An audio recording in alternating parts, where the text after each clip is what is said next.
Good morning, everyone. Let me make sure we are good on all platforms that we're supposed to be good on. We are good on Rumble.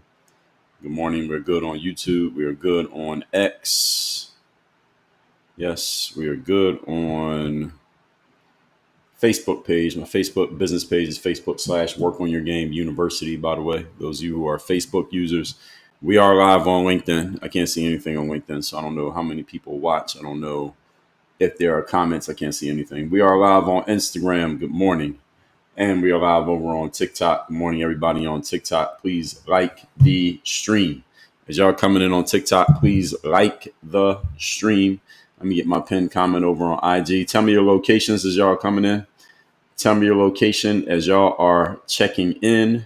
I am going to pin, what should I pin here today? I guess we'll pin the, over on Instagram, I'm pinning the link to the Circle, which is our group coaching program. If you are not in any aspect of Work on Your Game University, you should at least be in the Circle. We have a higher level program above that, but everybody should at least be in the Circle if you're not yet engaged. If you are not yet in the room, get into the Circle, go there to that link right there. You also see that link in my profile on Instagram. Tell me the locations as y'all are checking in. Please like the live. Thank you, everybody, for liking the live so far on TikTok. As y'all can see, let me move this up so it doesn't get covered by the comments. Y'all can get a free copy of my book, The Third Day. That's that red book you see right there over my left shoulder at that link, thirddaybook.com. Today's agenda, I guess we got to talk about these no kings, quote unquote, protests, quote unquote, that happened over this past weekend. People are protesting 6 months into a presidential term for a president who already is serving his second term. We'll get into all of that. King Works 21 checking in from Tuscaloosa. Good to see you as usual. Fit Business is asking about the NBA Finals. I'm gonna go with OKC. I'll go with the Thunder to finish it off there. Is it 3-2 or is it 2-2? I think it's 3. Is it 3-2 or 2-2? No, it's 2-2, right? So they tied it at 2. Yeah, so I'll go with the Thunder to finish it off.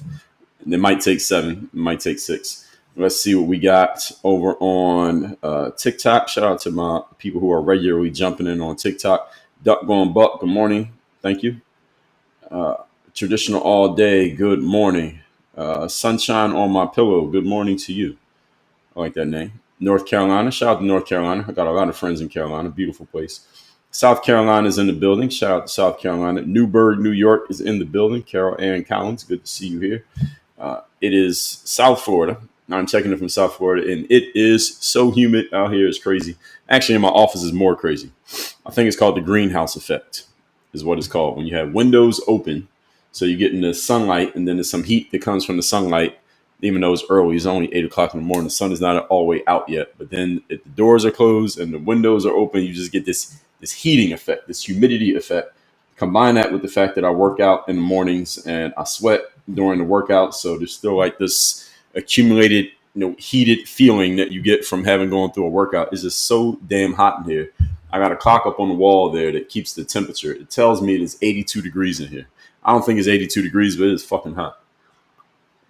It's not 82 degrees, but it is hot in here. And I got a fan on, we got the AC on, and none of this shit is solving the problem. It's just hot. But I'll deal with it. I chose to put on a suit. See, if I had on a white t-shirt and some shorts, I would not be feeling this. But in a suit, this is what you get. I would take the trade-off. Let's get into the topic here today. So please like the live as y'all are coming in on TikTok. Please like the live. We are going to talk about this No Kings protest that happened over the past weekend. I don't know if all of you know this. If you live in the United States, you probably know about it. If you went outside on, what day was this? It was Saturday, right? So today's the 16th. So yeah, it was on 14th. So Saturday, I saw this. I was driving in South Florida and I saw some people out protesting. It wasn't a ton of people, but it was probably like maybe 100 people outside, maybe a little bit less on both sides of the street at certain places like near city halls and things like that. I saw this. Good morning, Nikki. Good morning, Shina H. So on June 14th, there were these protests that they called the No Kings protests, and these took place across all 50 states and over, according to what I saw on social media, 2,000 different cities and towns, even outside of USA, there were people doing this No Kings protest. Now, these demonstrations were organized by, of course, progressive and union-backed groups, including this group called Indivisible, a group called 50501. I've never heard of these people. And the American Federation of Teachers, interestingly enough. I didn't know they were involved. But this timing aligned with, and I was wondering why they actually did it on this day, but apparently the reason that they did all of this is because this was Donald Trump's birthday. So he turned 79 years old, I guess, over the weekend.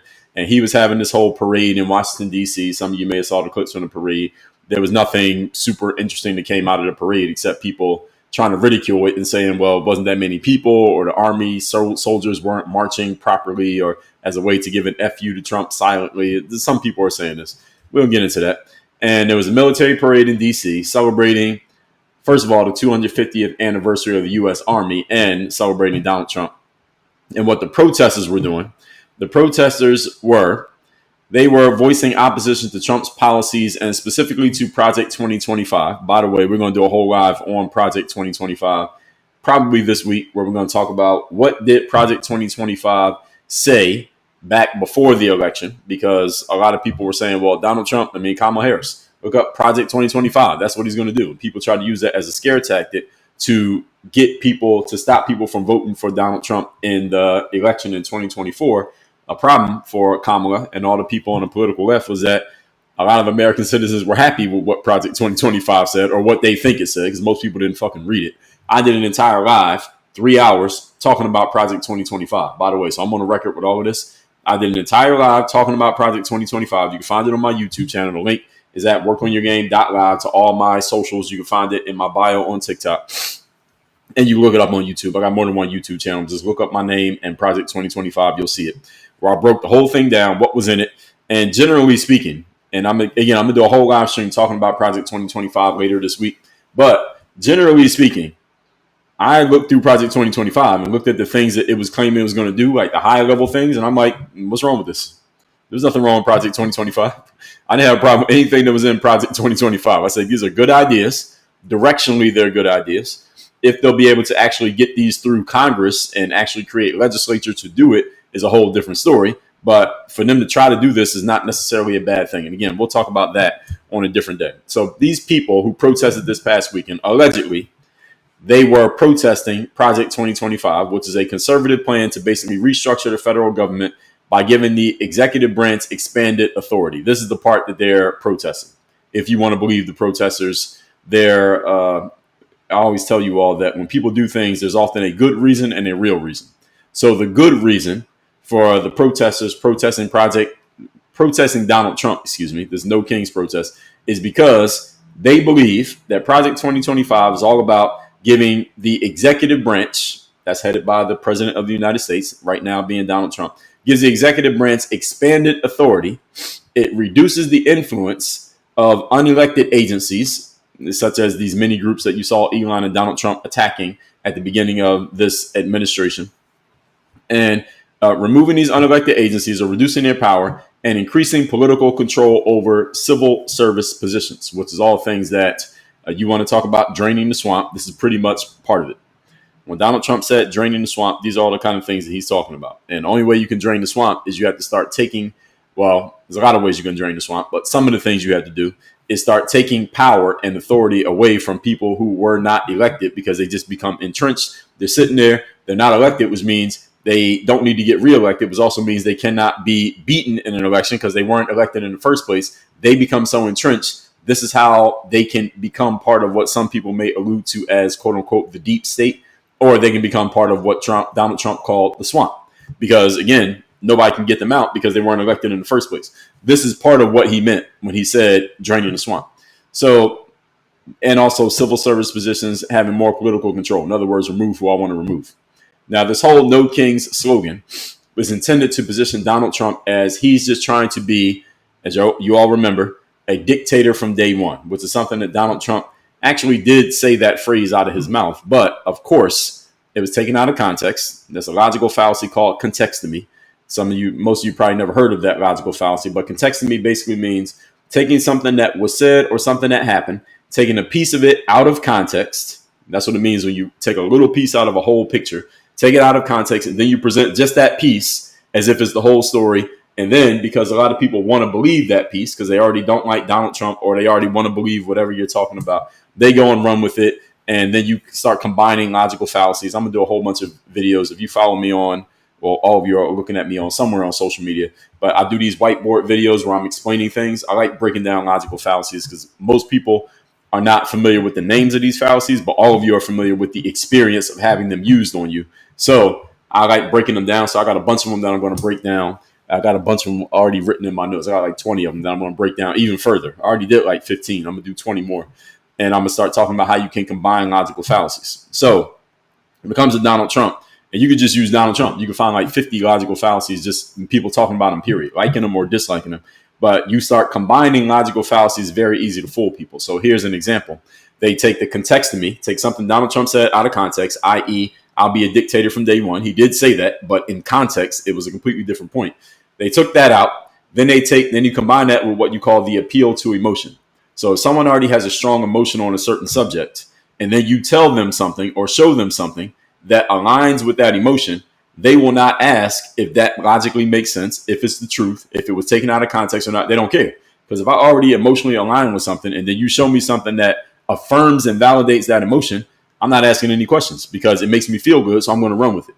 So you take dictator from day one, combine that with the fact that people already hate Donald Trump, they're going to go run with it. Oh, this guy's trying to be a king, and now you got people outside protesting in June of the first year of a 4-year administration for a president is already on his second term looking fucking stupid. That's what ended up happening this past weekend. We're going to get into all of that. I'm just giving you all the context to explain where I'm coming from. So just to be clear as well, and a lot of people ask me this question usually when I get in here. I'm sure somebody's asking it already in the comments. I am not MAGA. I am not Republican. I am not a Trump supporter. I've never received a dollar from any political party. If I have, please tell me where they sent the money because I didn't get it. They must have had the wrong address or the wrong account number.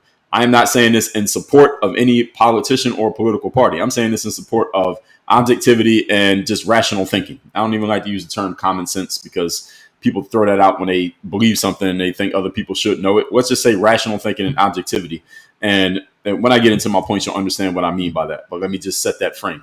So they say, this is what the protesters believe, or at least ostensibly they believe, that Trump is a threat to democratic norms and institutional checks and balances. And if you are not sure that they believe this, is scroll through the internet for a day or two and look up Donald Trump and you'll see. I do believe that most of them who are against Donald Trump believe this. Now, whether it's true or not is a different story. These demonstrations raise concerns about, this is what they're saying. So I'm saying this as their phrase, not my saying. These demonstrations allegedly raise concerns. These demonstrations did not raise concerns about anything. All it did was draw attention to the demonstration about immigration enforcement, civil rights rollbacks, and government overreach. I say nonsense, nonsense, nonsense to all three of those. But the protests are largely peaceful, I think, from what we see. And certain tensions rose in certain areas because some people might show up and counter protests and all of that stuff. But a lot of people were saying that there was major turnout in places like Washington, D.C., of course, Sacramento, believe it or not, and Columbus, Ohio, believe it or not. So here's the first thing I'll say about protesting. Generally, I'm not a fan of the concept. I'll just say that that's my bias, if you want to call it that. Generally, I'm not a fan of protesting. And there are protests that have been on the political left. There have been protests on the political right. I'm generally just not a fan of the concept. Why? Because you're taking your most valuable resources, which is your time, your attention, your energy, and the opportunity cost of maybe possibly making money and moving your life forward to go out and protest. And protest is a form of complaining. Now, generally speaking, also another thing I'll tell you about myself, I'm really not a fan of complaining or complainers. Protesting is a form of complaint. I'm not really a fan of that. I feel like it's a waste of energy, generally speaking. Also a waste of time, most valuable resource that you have. Why? And it's not because I or someone else doesn't ever complain. If I have a complaint, the way that you actually complain is not to sit and bitch or protest or demonstrate or get picket signs or get on social media and talk shit about whatever the problem is that you perceive to exist. That's the way most people complain. That's what a protest is. Instead, if you have a problem with a thing, and I've had problems with things in my life, the way you actually should complain, the powerful way to complain, is to go take action that counters the problem that you're facing. That's how you actually complain. That's the way you really protest. So if you don't like the fact that you're out of shape and overweight, you don't protest the fact that you're overweight. You don't go protest in front of McDonald's because they keep feeding you chicken nuggets and bacon cheeseburgers and quarter pounders. You don't go protest McDonald's. What you do is you protest by getting a membership to the gym and fucking working out so you can lose that weight and stop eating McDonald's. That's the way you actually protest. If you don't like the way that an employer is treating you, you don't protest by demonstrating in front of the office and trying to make them look bad publicly. Hey, they're not helping us out. They're not doing what we want to do. What you should do instead is protest by getting a different job and leaving that company and taking your skills with you to another company and helping that company beat the company that you used to work. That's the way you actually protest. That's the powerful way of protesting. So I'm generally speaking, I'm not a fan of protesting, period. Now, January 6th was a protest. January 6, 2021, that was a protest. Well, first it was a speech. Donald Trump gave a speech in Washington, D.C., saying why he felt like the election had been taken from him. Right? We all remember that. Then after the speech, so a bunch of people came there just to hear the speech. They came there as fans of Donald Trump, fine at the time he was still the president. Makes sense. After the speech, some people who attended the speech, they went to march and basically protest at the Capitol building because they didn't like what the legislature was doing.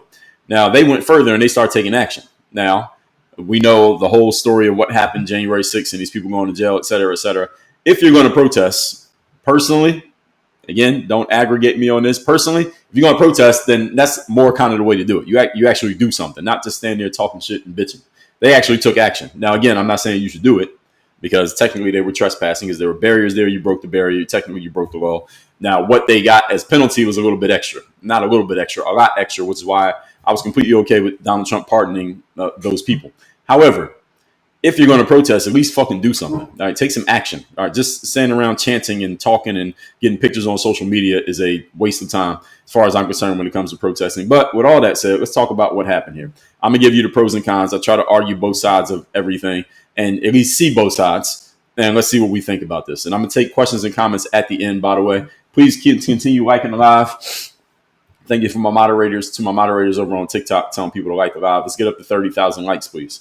So, number one, this is framed as a defense of democracy and institutional balance against authoritarian-style executive power. This is the good reason. All right, this is the brochure reason. If they had to make a brochure and a sales page for why you should show up to the No Kings protest this past weekend, this is pretty much what it was said.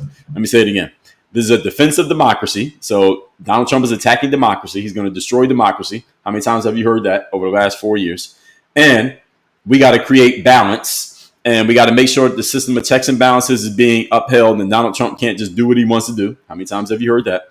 And we got to fight against authoritarian-style executive power. This guy's trying to be a king. And he wants to destroy the Constitution. Again, how many times have you heard that? He's going to do what he wants to do. He thinks he's going to be a dictator and a king. Again, how many times have you heard that? This all sounds good, right? As I told you, anytime people do things, there's a good reason and there's a real reason. This is the good reason, this part right here. Okay, so now anybody who doesn't like Donald Trump, or you're in here saying that I must be MAGA or I'm a Trump supporter or whatever pejoratives people throw out when you disagree with anything I say about Donald Trump. There, everybody heard that, right? Okay, now here's the counterpoint to that. Critics say this is nothing but a partisan panic response to a policy agenda that hasn't even fucking happened. And logically, rationally, this is true. This is the people on the political left and the people who support those on the political left. It's not necessarily the politicians, but their supporters jumping in and saying, oh, well, we gotta do something to get these people excited about Donald Trump. Here's what I thought. Now, I was wrong about something. Let me tell you what I was wrong about. I thought that after Donald Trump won in November of 2024, I said, okay, you only get to be president twice for 2 terms. This is his second term. When he goes into his second term, of course, there's going to be opposition. Of course, the Democrats are going to go against him because he's on the Republican side. That's just normal political theater. Of course, that's going to happen. However, I figured that the everyday person, the citizen, the voter, would say, okay, the guy only gets 2 terms. He's in his second term. It's not like we're going to vote him out in the middle of his term. Why don't we just let him run his administration? Hope that he does right by us as citizens and does good things for the country. We'll support that. And let's just relax on all the nonsense that happened between 2016 and 2020. How about that just happened? I thought that would happen. And I'm going to tell you why I'm wrong. I was wrong in my judgment. Here was where I was wrong in my judgment, in that I did not strongly enough consider the irrationality of people when they are emotionalized on the subject. I was wrong about that. And Ray Dalio has this book called Principles. I don't know if any of you has heard of it or read it. If you haven't, you should read it. And one of the things Ray Dalio talks about, he's this famous investor. And he talks about whenever his company goes through it, they do a project or some program or something that they've done. When it's over, they sit down and have a debrief. And one of the things that they do is ask themselves, based on what we knew before we started this project, what did we not pay attention to well enough? What did we not consider strongly enough? Not what we learned when we did the project. That's a different thing, because you learn new things when you do stuff. But what did we not notice from the beginning that we should have noticed from the beginning? And this is where I will say that I was wrong, because I thought most human beings could be rational enough. Okay, I hate Donald Trump. I don't like Donald Trump. I voted against Donald Trump 3 times, but he won anyway. All right, let me just relax a little bit on the rhetoric about him, because ain't nothing I can do. Talking shit about him now is not going to change anything. I understood talking shit about him in 2018 because he could run for a second term. I understood talking shit about him in 2022 because it was looming that he might try to run again. But now it's 2025. He already won. He already got his second term. What the hell are you protesting? What are you protesting? Where is this protest leading? Where is this going? This is the problem I have with the protests. This is the reason why my opinion of people who were out this past weekend protesting Donald Trump are fucking losers. They had nothing better to do. You know, I had nothing better to do on Father's Day weekend. You couldn't just take your dad to lunch or something, or take yourself to lunch if you're one of the dads. This is what you decided to do on the weekend. This is what you wanted to do in the middle of June. I'm sure it's nice outside wherever you live. You're in America. This is what you decided to do. These people are fucking losers. Now, why are they losers? I just explained to you. First of all, I'm just not a fan of protesting, period, because what is the point? You could take that same energy and apply it to some like tangible action. Why are you protesting? Just standing on the corner holding up a sign and asking people to beat their horns when they ride by? Okay, great. You did it. Now you just wasted 3 hours of your life for what? Where are you going? Tell me what tangibly was achieved by you doing this. You can't answer the question because the answer is nothing. And further, on a bigger picture, talking about this specific situation, I could possibly understand if you went and protested the police after George Floyd. Let's say you were excited about that, negatively or positively. You went and protested the police because you want some change in the police. I could somewhat understand your point there, because something might happen because of all the noise that you made, right? We got the whole defund the police thing, which is a bad idea. But at least you're looking for some type of tangible response from the world. But what is protesting a sitting president who's already on his second term going to do? What is that going to do? The answer is not going to do anything.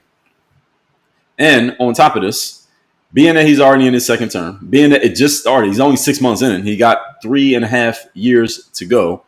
And these people are protesting things that, again, didn't even actually happen. You're not even protesting on something that he really did. You're protesting on something that he really did. Then I could say, okay, I understand there's some people who are just emotional about things, and this is their way of responding to things. They just go out and they complain as loudly as they possibly can. I understand there are humans who operate this way. I'm not one of them. I'm not a fan of people who do this, but I understand that they exist. All right, and I respect their right to speak. I mean, we do have, for the First Amendment, we do have the right to gather peacefully and protest. That's the American way. You have the right to do it. I respect their right to exist and to speak and to do what they're doing. Logically, though, and rationally, if one of them asked me, I would say, okay, what is the point of doing this? Where is this going? And what do you think is going to happen because you're doing this? Is there an end goal here, or are you just doing it to do it? Now, if I ask most protesters this, I don't think I would get any logical answers. I think I would get attacked, not physically attacked, but verbally attacked. They say, oh, well, you don't understand, or you're just supporting fascism, or you want to support a dictator, or how could you be a Trump supporter, or you're black. You know, they're going to come after you next after they get done with the Mexicans. And, you know, the kind of nonsense that people would say. I'm sure there are probably people in the comments saying this exact nonsense right now. Let's get up to 45,000 comments on TikTok. Likes on TikTok. Appreciate you moderators. So this is, again, just a panic response. And also, it's not even a panic response. I don't even want to call it that. I believe the political left, they did this strategically. And they don't do things. These people who are working in politics, even if you don't like them, All right, don't think they're stupid. These people are actually very smart. They're just using their intelligence to do things that I don't think make sense, and are using their intelligence to mislead the everyday citizen. And at the same time, I respect the hustle. I respect the game. And the game is, in politics, you have to keep the voting public, you have to keep them excited and engaged about something, even if you have to make up some bullshit, even if you have to send them on dummy missions, or what the young people like to call crash out missions, doing stupid shit. Even if you have to do that, that's what you have to do, because that is the game of keeping people engaged emotionally and mentally on what's happening in politics. So the Democratic Party, they understand, all right, Donald Trump just won. He has 4 years here. It's only 2025. We can't bring in somebody new if we succeed in the election until 2028.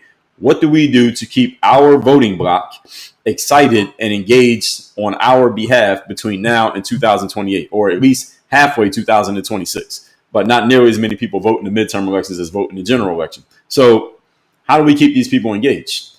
They decided to triple down on the tried and true formula of, let's just take anything that Donald Trump says or that we think he thinks, or anytime that he breathes oxygen, and let's find a way to make it look negative and then get people excited about it. They have just run back the same playbook. And let's say this. 2 things I'll say about that. Number one, it works. Okay, it works. If you're on the political right, we got to give credit where credit is due. It works. Getting people excited about Donald Trump, something he did, something he said, something he's allegedly about, something that he's allegedly thinking, gets people excited. Why? Because people are so emotionally against Donald Trump that they will go with anything that sounds like, here's another reason to hate Donald Trump. This works. At the same time, the problem for the Democratic Party, the problem for the political left is, what the hell are you going to do when the next wave of leadership needs to step up, whether coming from the left or the right? What are you going to do? If y'all run the same playbook for what is going to be 12 years by 2028. Trump came in 2016. It's going to be 12 years. I've been running the same playbook. Now what? Who's your leader now? And what is your leader's mission? What is your leader about? I believe you are starting to lose the plot. You're starting to lose the plot when you allow your opponent to dictate your movements. This is the problem that the political left has right now today. You cannot keep letting your opponents dictate your moves.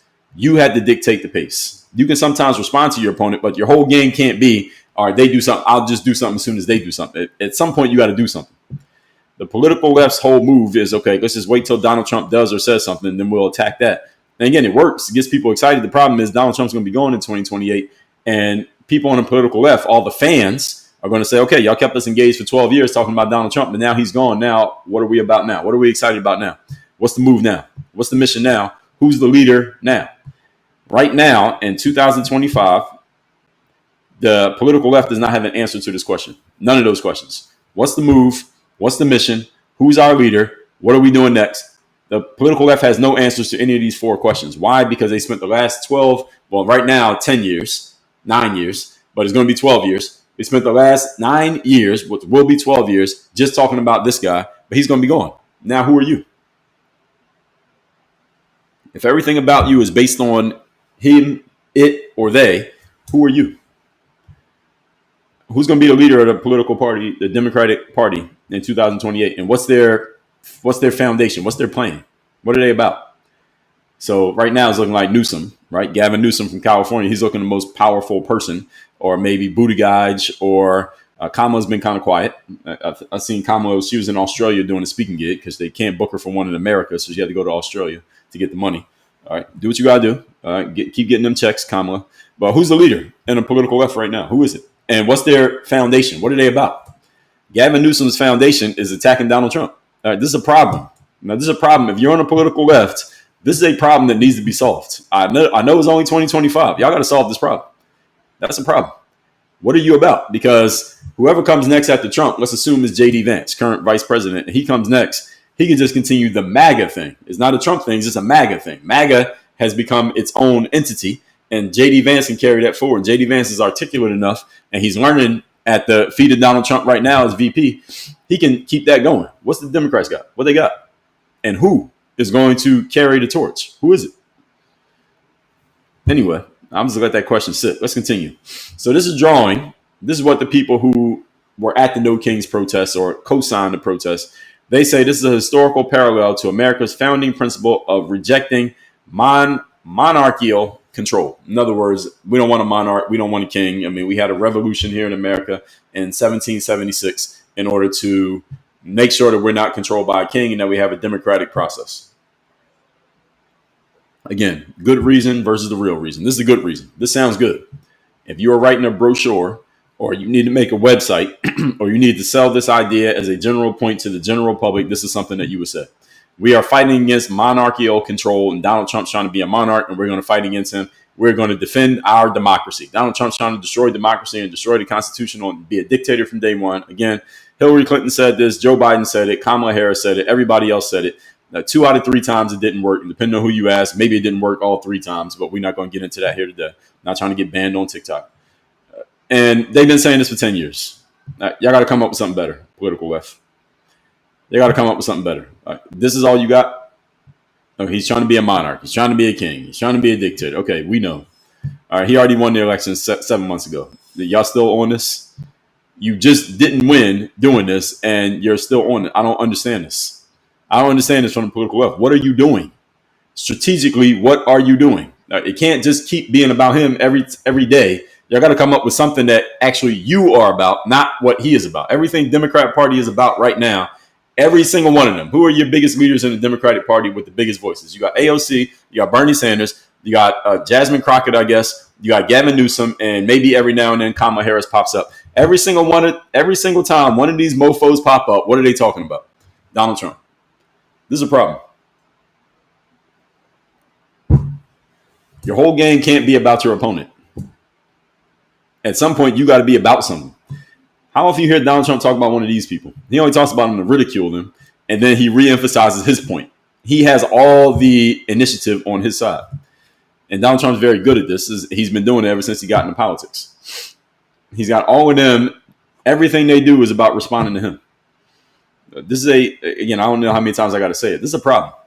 All right, let's keep going. Let's get the 60,000 likes over there on TikTok. Appreciate you all. So this No Kings label is, again, it's a theatrical and emotionally charged. It has limited concrete policy vision. It doesn't mean anything. No kings. Okay, so Donald Trump's trying to be a king. He's not a king. Anyway, so they say the Project 2025 has a plan to remove agency independence and install political loyalists. Here's what I say to that. When you are in charge, of course, you install people who are loyal to you. There's nothing wrong with that. That's what everybody does. Joe Biden did it. Did y'all see the book that Jake Tapper put out a book? I didn't read the book yet. Any of you read that book yet? That Jake Tapper wrote about Joe Biden? Now, Jake Tapper was out here looking crazy because he was one of the main people defending Joe Biden and attacking anyone who said anything cross about Joe Biden when it was obvious that Joe Biden was declining Joe Biden. When he was declining, Jake Tapper was on the main people defending him. And then he came out with a book talking about how the White House covered it up. Like, mofo, you were part of the cover up. Now, all of a sudden, you're out the game. And y'all saw this also. Karine Jean-Pierre, she was the press secretary for the second half of Biden's term. So the first woman, what was that woman's, the white woman's name? Jen Psaki. She went to CNN. And she left, I think, like halfway through, and they replaced her with the black chick, the black lesbian, Karine Jean-Pierre. And Karine Jean-Pierre and Jen Psaki had the same job that McEnany had for Trump, and that right now Leavitt has for Trump. When you work as the press secretary, you pretty much have to cover up any nonsense that the president is doing, and you got to make it sound good, and you got to argue with the press. That's the job. Like they don't get to just speak independently. They do what they're told to do. Karine Jean-Pierre is coming out with a book, allegedly. Why she's writing a book and who would want to read it? 2 questions I don't have answers for. But she's coming out with a book claiming that she's an independent. Did y'all hear this? Karine Jean-Pierre, KJP, the black chick who was the press secretary for Biden at the end of his term, she is claiming that she's an independent. She's not a Democrat. That's what she's saying, that she's an independent now. Can you believe that? It's so funny to watch so many people who were strongly co-signing Hillary, strongly attacking Trump, dancing in the street when Biden won in 2020, and condemning everything about January 6th, and pushing hard for Kamala Harris. All of a sudden, ever since November, all of a sudden, all these people who are leaning left, all of a sudden, everybody's an independent. Now, Stephen A. Smith's an independent. All right, Jake Tapper's independent. Karine Jean-Pierre, she literally worked for the man. Now she's an independent. Now everybody's independent all of a sudden. Nobody's a Democrat these days. It's hard to find somebody in the street who will admit to being a Democrat. All of a sudden, everybody's an independent. Sounds really good. Again, good reason, real reason. So they're saying that Donald Trump is trying to install political loyalists. I say, no shit. What the hell is he supposed to do? Install people who are going to thwart him and go against him at every turn? What would you do if you were president? Wouldn't you install people who are loyal to you? I would. If I get a job at somebody hires me as CEO of a company, first thing I'm doing is I'm looking around, I'm taking the temperature of everybody who is going to report to me, and I'm noticing who doesn't seem to be too keen on being subordinate to me, and all of them motherfuckers getting fired. And guess who I'm replacing with? People who want to work for me, people who want to support me, people who are going to do what I want them to do. Why? Because that'll make it easier for me to do my job. When I'm supposed to hire people who are going to go against me? No, nobody does that. It sounds good in the brochure. Completely different thing when it's time for you to actually do it. So I don't think there's anything wrong with that. Removing agency independence depends on what the agency is and what they're independently doing. So that one needs context. So Trump supporters, and I'm sure there are people in the comments right now accusing me of being one. Trump supporters argue that these protests misrepresent Project 2025's intentions, which they say aim to restore efficiency and voter control. And again, I told you we're going to do a whole conversation on Project 2025 alone and ask ourselves now, looking back, because I talked about it probably in like October of last year, Project 2025. I went through the project and went through the document and pointed out the main points of what it was about and told you what I thought about it. Again, that video is on YouTube. Y'all can look it up. What we're going to do this week is going to revisit that and see, okay, are they actually doing it? Are they actually doing what Project 2025 said? And by the way, Project 2025 was not a Donald Trump thing. It was done by a think tank. They all do this on both sides politically. But anyway, protesters say that they're misrepresenting Project 2025's intentions. My answer is, of course they are. This is what politics is. This is political theater. You take something that your opponent does or says, you remove the context and you take the little piece that makes them look or sound bad. Then you put some story around it that makes it look or sound even worse. And then you present that to the world. And because you have this little bit of factual information in it, the out of context part, you can say, hey, look at the facts. And then you put your opinion all around it. And then you present the entire thing and call it the truth. This is how you get lied to. This is how people are easily misled. This is the reason why we no longer have journalism, because journalists, it is their job to catch this bullshit and call it out and tell you, hey, that's some bullshit. That's bullshit. They're lying. He's lying. They're supposed to tell you that. That's what they used to do. Now nobody does it anymore. And if you don't have the ability to suss out the nonsense and catch people bullshitting you and telling you a little bit of fact mixed with a whole bunch of opinion and calling it the truth, and you don't have the wherewithal to catch it, then you get misled. And this is where we are right now. So this is the reason why it feels like so many opinions are divided amongst so many people, because there is no entity of people whose very job is keeping the story straight and calling out the nonsense when somebody comes with some nonsense. Nowadays, nobody's calling out the nonsense on the official, like, mass media level. Nobody's doing it. People are still doing it. I'm doing it right now. But on a mass media level, you don't see anybody doing this on CNN or Fox or ABC or NBC. There used to be.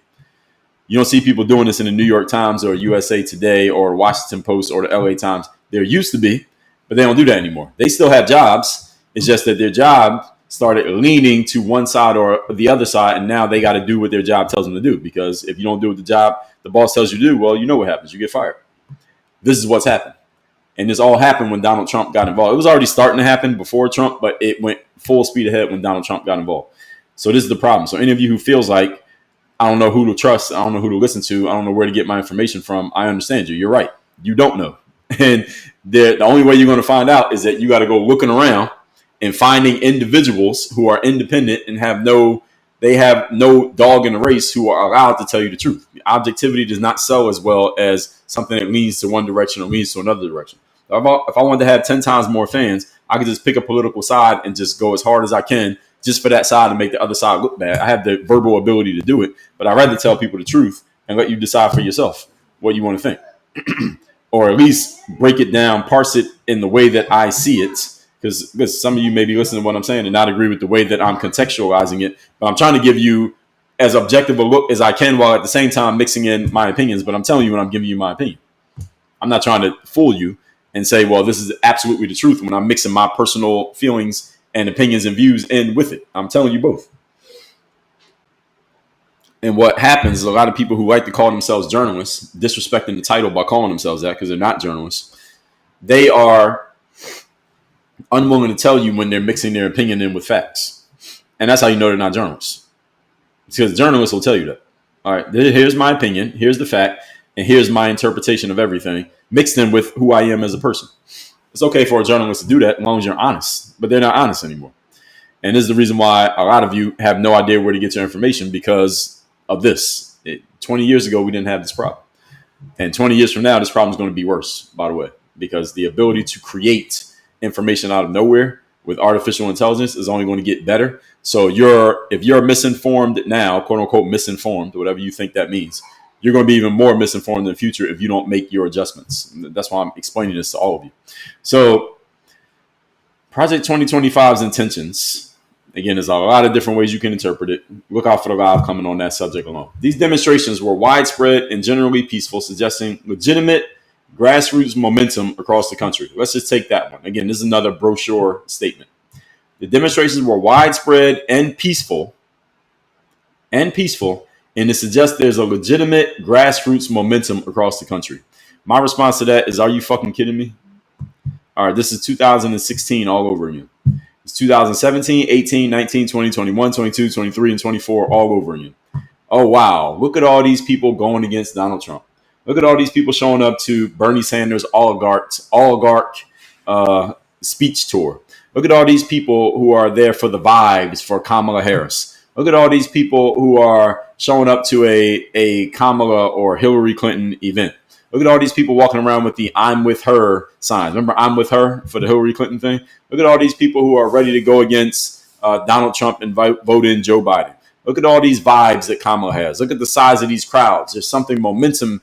There's some kind of momentous thing happening. There's a seismic shift happening in the ground for Kamala Harris in 2024. She's only got 100 days and she's doing something that's never been done before. As a black woman, she's going to become president. Can you believe this? Look at all this momentum against Donald Trump. Look at all these people leaving Donald Trump's rallies. Nobody's at Donald Trump's rallies. Everybody's at Kamala's rallies. There's no way Donald Trump's going to win. This is going to be a landslide. This is going to be a blowout. How the fuck did that turn out?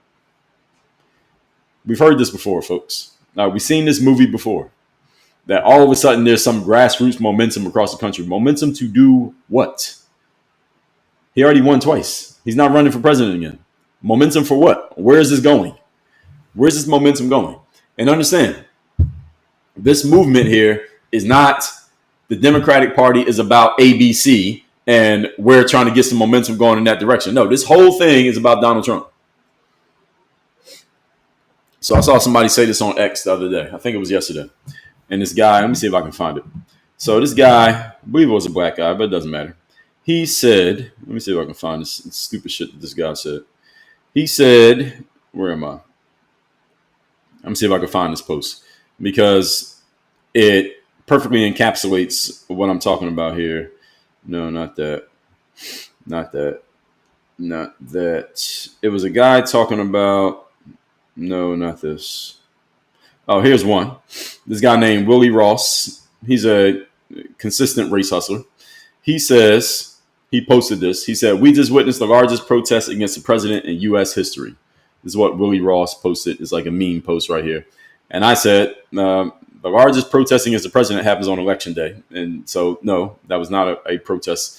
A largest protest against the president means nothing. Again, what is the achievement here? This is just getting people excited for nothing. These people are paid by the Democratic Party, by the way. All these people who are doing this stuff.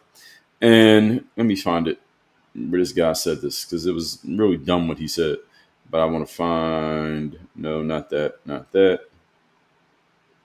No. Now here's something that somebody else says. This guy named Zelly. He says, and this one I generally like the idea. He said the No King's Day protests stem from a liberal idea that the United States has took a turn for the worse after the election of Trump and a desire to return it back to where it was before. In other words, is make America great again, right? So it's basically the MAGA movement going in the opposite direction. And that is actually, generally, I agree with that. That's true. So where is this other thing this guy said? Maybe I said it earlier. I respond to a lot of posts on X some days. Some days I respond more than I do other days. Let me see if I can find it.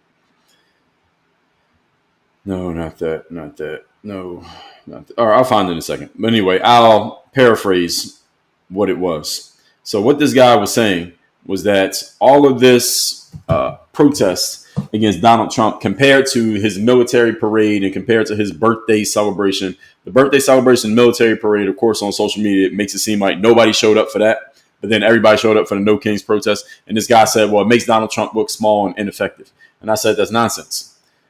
Nothing can make Donald Trump look small and ineffective when everybody is doing everything that they do because of him. Even his opponents, everything they do is because of him. So you can't say you're making somebody look small when every action that you take is based on that person. All right, everything that the Democrats do is about Donald Trump. Everything people on the left do is in somehow, some way reacting or responding to Donald Trump. And what's crazy is that they are not rational enough to even see how they're being played. They don't even realize it because they are so deep in. Let me just go against Trump by any means necessary. They don't even realize that every single thing they're doing is about Trump. They have lost their identity. What is the identity of the Democratic Party right now today? Can somebody give me a comment? Somebody in the comments tell me, what is the identity of the Democratic Party right now? What is the Democratic Party about? If I wanted to hitch my wagon to the Democrats, what are they about? I need to know what they're about. I know what the Republican Party is about. All right, they're about following what Donald Trump is doing. All right, he's leading it right now. And MAGA is the movement that he created. And when he's gone, MAGA will still be MAGA. What's the Democrats about? I don't know. I have no idea what the Democratic Party represents. And I would believe most people who vote Democrat and will still vote Democrat to this day and are going to vote Democrat in the midterm elections is not because of what the Democrats are about. It's because we just got to do something to oppose Donald Trump. Every single thing they do is about Donald Trump. How are you making him look small when every action you take is about him? So most of you are saying basically what I'm suggesting here. They have nothing. So Democratic Party, again, any of you who's a Democrat in here, you know someone who has some say in the Democratic Party, I need to solve this problem. I'm not joking. Y'all got to solve this problem. So critics see that this was an organized outrage timed on Trump's birthday, more symbolic than solution oriented. Well, of course, that's what it was. There's no solution. What's the solution to a president who just got elected and he's only 6 months into his term and you're protesting? What are you going to achieve? Does anybody tell me what was the outcome designed for the No Kings protest? What was the outcome? What are they trying to do? What was supposed to have happened here? All right, now they protested. Now what? You protested. Now what? We're at 70,000 likes, supposed to get to 75,000. This is the same criticism I had of Mr. Colin Kaepernick. You remember that guy? Remember Colin Kaepernick who kneeled during the national anthem? And this was what, 2016? It's been almost 10 years. He kneeled during the national anthem. And when somebody asked him, why are you kneeling during the national anthem? He said, I want to start a conversation. That's his first mistake. I want to start a conversation. We're having a conversation right now. All right. The conversation is the reporter asked you a question. You answered it. Okay. So you already started the conversation because now people are talking about you. He said, I want to start a conversation about oppression and dead bodies in the streets and what police are doing to black people. This is what this guy said, Colin Kaepernick. Let me ask you a question. Has any of those things that Colin Kaepernick protested about stopped since he did the protest? Is there still whatever oppression he was starting a conversation about? Has it stopped? If there was any oppression, I don't think there was any oppression, but he claimed there was oppression. Did any of it stop since 2016? He said black bodies in the street. Have the black bodies stopped being laid in the streets ever since Colin Kaepernick's protest? And if so, how did his protest affect that? I don't know. He said he wanted to start a conversation. That he did do. Now he started a conversation. Problem is the conversation he started was all about him. He didn't start a conversation about any of the issues. He started a conversation about himself. And it's been 10 years. And wasn't a bunch of black people supposed to be boycotting the NFL until he got a job? What happened to that? I'm just asking these questions. A bunch of black people said, I'm not watching the NFL until Colin Kaepernick gets a job. All right, it's been 10 years. So y'all just stop watching the NFL because he ain't coming back. So what happened here? Some say, oh, well, he got the settlement from the NFL. Whatever the settlement was. He had a lawsuit and he settled for whatever amount of money. We don't know. The thing is, the people said, these people put videos out. They said, I am standing with Cap. That was the whole thing. Stand with Cap. And I'm not watching the NFL until he gets a job. He ain't getting another job. So does that mean you're never watching the NFL again? I mean, if you're true to your word. Or was it just performative virtue signaling? We all know the answer. It was performative virtue signaling. Colin Kaepernick, and I'm bringing him up because my criticism of him is the same as my criticism of the Democratic Party. And he's probably right there along with them in that He does this performative virtue signaling, also known as protesting. That's all protesting is. Protesting is a performative virtue signal. It's showing everybody how good of a person you are and making a show of it so everybody can see you and you can feel good, but you actually achieve nothing. That's what virtue signaling is. Virtue signaling does not produce a result. Because if it produced a result, it wouldn't be virtue signaling. He did all that performative stuff, drew a lot of attention to himself, got himself a book deal, got himself a Netflix deal, and whatever else he did. And who knows what he's doing now? A whole bunch of nothing.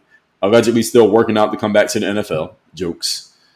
And nothing was achieved. He didn't achieve anything. Can anybody tell me something tangible that Colin Kaepernick achieved? Something tangible that he achieved that was not for himself. Because the protest was not supposed to be about him. It's supposed to be about helping black people out. Colin Kaepernick ain't even a black American, as another point, but we ain't going to get into that. What did he achieve tangibly? Can somebody answer that question? Nothing. Someone said he's still rich. I don't know if he's rich or not. I don't know how y'all be assuming somebody's rich based off the internet. I think he did make significant money through his NFL contracts, but it's been 10 years he ain't been playing. That money can go quick. I play professional sports. It ain't what you think it is. But anyway, what did he achieve? What did Democrats achieve this weekend? What's going to change? Are they going to influence Donald Trump? You think you can influence Donald Trump by ridiculing and attacking him? Do you think that works? Have you read any of Donald Trump's books? Donald Trump has a book. Let me find this book. Because I think I had the a lot of these days I read a lot of books via audio, but I believe I had this one. Actually, I don't believe, I know. I had this book in digital format. It's called Think Big. It used to be called Think Big and Kick Ass, but for whatever reason they changed the title to just Think Big. I don't know why they did that. I like when it was just called, no, they changed it back. See, here's the book right here. It's called Think Big and Kick Ass. This is in my iBooks, Apple Books library. So in business and in life. And you know who gave whose name is on the front with a endorsement? Jack Canfield. Y'all know Jack Canfield. He's the guy who wrote Chicken Soup for the Soul. So Donald Trump wrote this book called Think Big and Kick Ass. This came out many years ago. And then they changed the title. They took the Kick Ass out. It was just called Think Big. And now they changed it back. Now it's Think Big and Kick Ass again. So I want to show y'all something in this book because I remember reading this and I said, this is hilarious. And it's very much, it fits exactly who he is. So in this book has 10 chapters. And chapter 6 is called Revenge. Donald Trump wrote a book about how to be successful in business and in life, and he literally dedicated an entire chapter to getting revenge. So this chapter was hilarious because it was so real and so honest as the type of person that he is. So I want to go through a section of this because I remember reading this years ago. I read this during his first term, and I said, this is fucking hilarious because he's very honest about who he is. And let me see when I find it. All right, so here it is. All right, and I'm going to paraphrase this. I'm not going to read the whole thing. Actually, maybe I can. All right, here you go. Listen to this. This is coming straight out of Donald Trump's book, Think Big and Kick Ass. You see, I got highlighted because this was so amazing when I read it. Donald Trump, here he is. When I was going through tough times in the early 90s, these are one of these bankruptcies that a lot of people bring up. Keep liking a lot, folks. Can we get to 80,000 likes on TikTok? Y'all started slowing down the momentum. Can we get to 80,000 likes? When I was going through tough times in the early 90s, I needed her help. So he's referring to someone he used to work with. So let me start from the beginning here. Here's the first sentence in this chapter is literally called Revenge. This dude wrote a whole chapter in his own book about getting revenge on people. He said, I always get even. This is the very first thing he says. I always get even. This is straight out of his book. He says, in the 1980s, someone said, you know that book is ghost written, right? These are his words. You know anything about the publishing world? You see these books behind me? These are my books. I know the publishing world. Most famous people, when they quote unquote write books, the book is written by somebody else, but the material comes from them. This is his material. All right, no ghostwriter could come up with this. This is how he talks. Listen to it and tell me this ain't his words. In the 1980s, I recruited a woman from her job in government, but she was making peanuts. In other words, she wasn't making a lot of money. She had nothing when she met me. I thought she was smart and that under my mentoring, she could be very good. She was a nobody in her government job and she was going nowhere. I decided to make her into a somebody. Now, you name me one fucking ghostwriter who's going to put that in somebody's book. These are his words. So he tells the story, and then the ghostwriter contextualizes it and makes it into a good reading book. That's how it works in the publishing world. For those of you who don't know how books work, I know how they work. So I decided to make her into somebody. I gave her a great job at the Trump Organization, and over time she became powerful in real estate. She bought a beautiful home. So Donald Trump basically took this woman who was doing nothing, making no money, at least according to him. He turned her into a somebody by working for him, and she bought a big, nice house. Now, continuing. When I was going through tough times in the early 90s, I needed her help. I asked her to make a phone call to an extremely close friend of hers who held a powerful position at a big bank who would have, and where's my, hold on, my timer just went off and I didn't hear the vibration. There we go. Who would have done what she had asked. In other words, he needed some help. He went to this woman who he helped make and said, make a phone call on my behalf, help me out. She said, Donald, I can't do that. Now here he goes. I had taken her out of a dead-end government job. I encouraged her. I mentored her. I made her. And then she told me that she couldn't do it. I got rid of her, and then she started a business on her own. Later, listen to this. Later, I found out her business failed. Listen to this next sentence. I was really happy when I found that out. Who would put that in their book?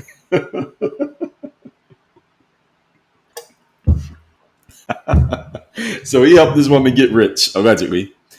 She got rich. Then when he needed help, he called her and said, help me out. She said, I can't help you. And then when he found out that she went broke, he was happy. He said, I found out her business failed. I was really happy when I found that out. Who says that? I've never heard anybody say that. I was really happy to find out this woman failed. She had turned on me after I had done so much to help her. I asked her for one favor, and she turned me down flat. She ended up losing her home. Her husband, who was only in it for the money, walked out on her, and I was glad. This is in Donald Trump's fucking book. She lost her home. Her husband left her. I was happy. And over the years, many people have called asking for recommendations for her. I only give her bad recommendations. So somebody calls asking about this woman. He just shits on her. And he does this all the time. And he takes pride in this so much that he put it in his own book to make sure you know about it. This is the opening story that he tells in a chapter on his book called Revenge. All right, this is who he is. So somebody tell me this is ghost written. No, this came right out of his fucking mouth. I put people who are loyal to me on a high pedestal and I take care of them very well. So again, his opponents are saying he's picking people who are loyal. No fucking shit. He wrote this book 20 years ago. He's telling you exactly who he is. I go out of my way for people who are loyal to me in bad times. This woman was very disloyal, and now I go out of my way. Listen to this sentence. This woman was very disloyal, and now I go out of my way to make her life miserable. This is fucking hilarious. When I read this, I had to read the chapter twice because it was so funny. Because I could almost hear him saying this. Like when you read this, you almost hear him saying the words. No book is well. You know you wrote your book well when people can almost hear you saying the words when they're reading it. And again, this ain't no ghostwriter. This is his words. The ghostwriter just cleaned it up. So this woman was very disloyal. I go out of my way to make her life miserable. She calls asking to get together for lunch or dinner. I never return her calls. Over the years, I have made many people successful. Some are thankful for it and some are not. Some have long memories and remember what you've done for them, even though they are no longer associated with you. But I find that most people forget.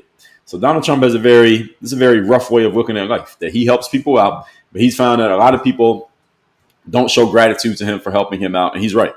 One of my favorite book actually of all time is called The 48 Laws of Power by Robert Greene. One of the things that Robert talks about in that book is that gratitude is not something you appeal to when you want somebody to help you out. You never go to somebody and say, hey, remember I helped you out 5 years ago? Can you help me out now? That usually doesn't work. People have very short memories when it comes to help.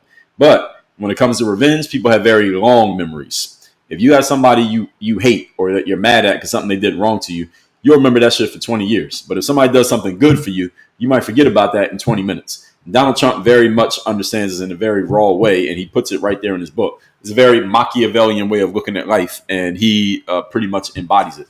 I'm saying all that to say this, that the people on the political left, two things. People on the political left saying that now we protested Donald Trump as if that's going to do something. Do you think this is a way to get this guy to do what you want, is to protest him? He ain't that type of guy. He's the kind of guy that does the exact opposite. Now that you protest it, I'm actually going to do even worse than what I was doing to you before because you made me mad. He says it right there in his book. He wrote this book 20 years ago. This is who he is. On top of that, people are saying, well, he just picks people who are loyal to him. Again, is right in his fucking book. This is why all of you, anytime somebody runs for president in the United States of America, they already have a book up. Nobody's run for president in the last 30 years who didn't already have a book. They all got books. You should read their book so you can get a feel for who they are because they tell you who they are in their books. Barack Obama told you who he was in his book. Bill Clinton told you. George W. Bush told you. Donald Trump told you. Joe Biden told you. Kamala Harris told you. They tell you exactly who they are in their books. You write a 250-page book. You can't lie for 250 pages. Some of you is going to show through in that book whether you want it to or not. That's how it works. Those of you who don't read, I suggest you start reading. And Donald Trump is very honest about it. He wasn't even trying to front. Barack Obama was fronting. I read his book, and it sounds exactly how he presents himself. Everything sounds perfect, and he puts it into perfect verbiage, and everything sounds amazing. But the problem is that we can't get all of this without some kind of cost. He doesn't tell you about that. That's exactly who Barack Obama was.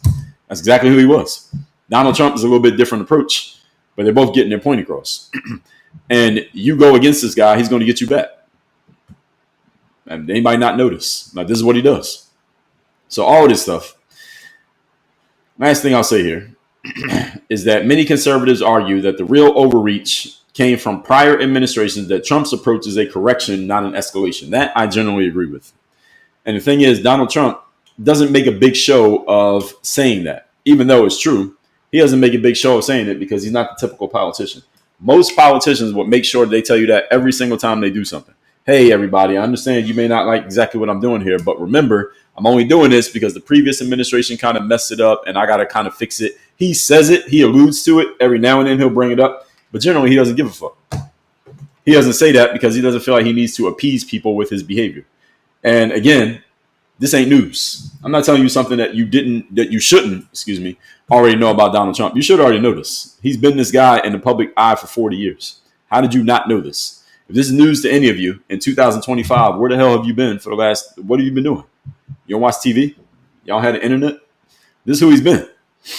He just doesn't make a big show of making sure that everybody is on the same page with him. He generally does not care. And there's a bunch of people who are not on the same page with him, and he doesn't seem concerned about it. Most politicians would be in panic mode if half the country was protesting them. Imagine if half the country protested Kamala. What do you think she would do? How do you think she would respond to that? I don't think she would handle that too well. What about Hillary? What about Biden? I don't think people will go too well. I don't think they would do too well with that. Donald Trump, it seems immune to this. And that's his superpower. Now, we had 100,000 likes, TikTok. I appreciate you all. I think we can do 200K today. I do need to take a restroom break. I drank a lot of water this morning. I'm drinking water right now. So I'm going to take a quick restroom break. Then what we're going to do is we're going to get into the comments because I do respond to questions and comments over on YouTube. Starfish said AOC and them talk about getting money out of politics and billionaires. Not necessarily Trump, which resonates with a lot of people. That's why she's ascending in the party. All right, good luck with that. Starfish Cammy. I'm not saying you personally, but if y'all think AOC is the answer for the Democratic Party, I say good luck with that. I don't think that's a good idea. Personally, I don't think she brings much substance. I get the whole oligarchs and these people with money and we got to tax the rich. I get it. The problem is that doesn't have, how far are you going to go with that? That's not, first of all, there's not really a solution to that, number one. Tax the rich sounds good when you keep saying it, but can you actually do it? The answer is you can't. Now, when I come back from my bathroom break, I'll explain to you why that makes no sense. And Fit Business said if they could vote Obama in again, they would. No, Obama's past his prime. I don't think Obama wants it again. He's kind of past his prime right now. And his wife is out there sounding dumb on her podcast. They're not a good combination anymore. They were good for the 8 years they had, but they're not a good combination anymore. Barack has lost his fastball. He aged like 40 years in 8 years. So yeah, we remember him fondly, but he's playing off a reputation these days, as we say in sports. So let y'all listen to a little bit of the opening to my podcast. It's called Work on Your Game. Comes out every day. It's free. And I'm going to take a quick restroom break. It's only going to take me 90 seconds. Then we're going to get into the comments and questions. So you all sit tight. I'll be right back. 90 seconds, then we'll get to the questions and comments. Now, tuned into the show, learn the discipline to show up day after day, do the work, confidence, put yourself out there, phobia, and offensively, and the mental toughness to continue showing up, doing the work, putting yourself out there, even when the success you're expected to achieve has yet to be achieved. And on top of all this, you're going to use those personal initiative. What is that? That That is go get an energy that moves any one of us, including yourself. It's going to make things happen instead of waiting for things to happen. And then we put all this together into a series of frameworks, approaches, insights, strategies, and techniques underneath the umbrella of one unified philosophy that is called Work on Your Game. My name is Dre Baldwin, also known as Dre All Day, and welcome to the show. And today's topic is the only two ways for a man to make it happen in life. Yes. If you're a man listening to this, and if you're a woman listening to this, keep listening, because you can let the man in your life or the men in your life listen to this episode themselves. But if you're a man, there are only two ways in life that you can make it happen. Only two ways you can make it happen. When I say it, that means whatever your ultimate goals, desires, or dreams are, there are only two ways you can make it happen. I'm going to tell you what those two ways are and how these two ways work and why there are only two ways. Because you may be wondering, wait a minute, Dre, only two ways? Yes, only two ways. So, while sometimes I will give you a series of episodes to explain out one particular point, today I'm going to do the opposite and tell you about a super clear and unavoidable binary that each one of you, specifically men, needs to consider and think about when it comes to how you want to go about living your life, regardless of who you are, where you are, or how you are living right now, or what you hope to achieve in the future. It doesn't matter what you're trying to achieve. I'm telling you, there are only two ways to go about achieving it. Okay? Let's get it. All right. So if you want to hear the rest of that, I cut it off right at the cliffhanger. That is episode number 3315 of the Work on Your Game podcast. Some of you call that, or most of you call it a podcast. I call my show as a masterclass. It's not just a podcast. So it's not just people sitting around a mic talking shit like most podcasts. This is me giving you actual substance every single day. And yes, it's every single day. That's episode number 3,315. 3,315. All right, do the math on that. And again, that comes out every day. And last thing I'll tell you before we get into these comments, the stuff that I put out for free is better than the shit that a lot of people have for sale. I say that humbly, but also accurately. Anyway, speaking of free, get a copy of my book, The Third Day, at thirddaybook.com. That's this book right here. The book's free. Just cover the shipping at that link right there, thirddaybook.com. Where do you find the podcast? On any podcasting app, Apple Podcasts or Spotify, whichever one you like. That's where you can find it. So I told Starfish Cameo I was going to answer this question about, or give you context to this, why you can't tax the rich. Tax the rich sounds good, and you get a lot of people excited about it. Problem is, the rich are usually talking about people with a whole bunch of money, like the people who write the checks to your favorite athletes. They got so much money they can pay everybody on the team. Like LeBron's, the person who pays LeBron is the rich that they're talking about. I'm not talking about the athletes who get the money. They're talking about the guys who pay them. Those guys own businesses. Mostly they're men, and some of them are women. They own businesses. Those businesses employ a whole lot of people. That's one thing that AOC never tells you. So the rich that they're talking about, they are rich because they own businesses that serve lots of people as customers, and they also employ lots of people as employees. So if you start taxing the rich, let's say I'm a billionaire, right? Let's say I got $10 billion. Now AOC says we need to tax Dre because he's got $10 billion. I say, okay, AOC, if you tax me, here's what I'm going to do. I'm going to move my business operations outside of Miami, and I'm going to move them over to Brazil. And now all the employees who work for me in Miami will be fired because I just moved operations, and now I'm going to hire a bunch of people in Brazil. And you can't tax me because my business is based in Brazil now, no longer Miami. So not only do you not get the tax dollars, you also just cost a bunch of people their jobs because you're trying to tax me. And I'm going to make sure on my way out, I'll let everybody know why I'm leaving. Now, how's that going to work? That's what would actually happen if you try to tax the rich. This is the reason why tax the rich has been said for decades and why it doesn't actually happen. It usually doesn't go through because companies can just move their operations and avoid the taxes, and they can avoid hiring American workers. So, and again, there's a lot of other reasons that go into that. I'm painting with a very broad brush. I did a whole video on this in the past as well. Y'all can find that on YouTube. So everything you hear me talking about here, I've talked about before. You can just find it on YouTube. The answer to everything is look it up on YouTube. And go to workonyourgame.live. You get all my free stuff that I mentioned earlier. That link is in my profile here on TikTok. Those of you watching on TikTok. Can we get to 125,000 likes, TikTok? Today's a 200K day. All right, I'm speaking that out. We're doing a 200K day today. The Gifted 824 said, I hope a lot of people told you Happy Father's Day because you raised a lot of men. Well, I appreciate that. Gifted 824. Appreciate that comment. Willa Vilas says, you're right. After the protest, he says he is expanding the ICE raids in the sanctuary cities. Well, I think he's going to do that anyway.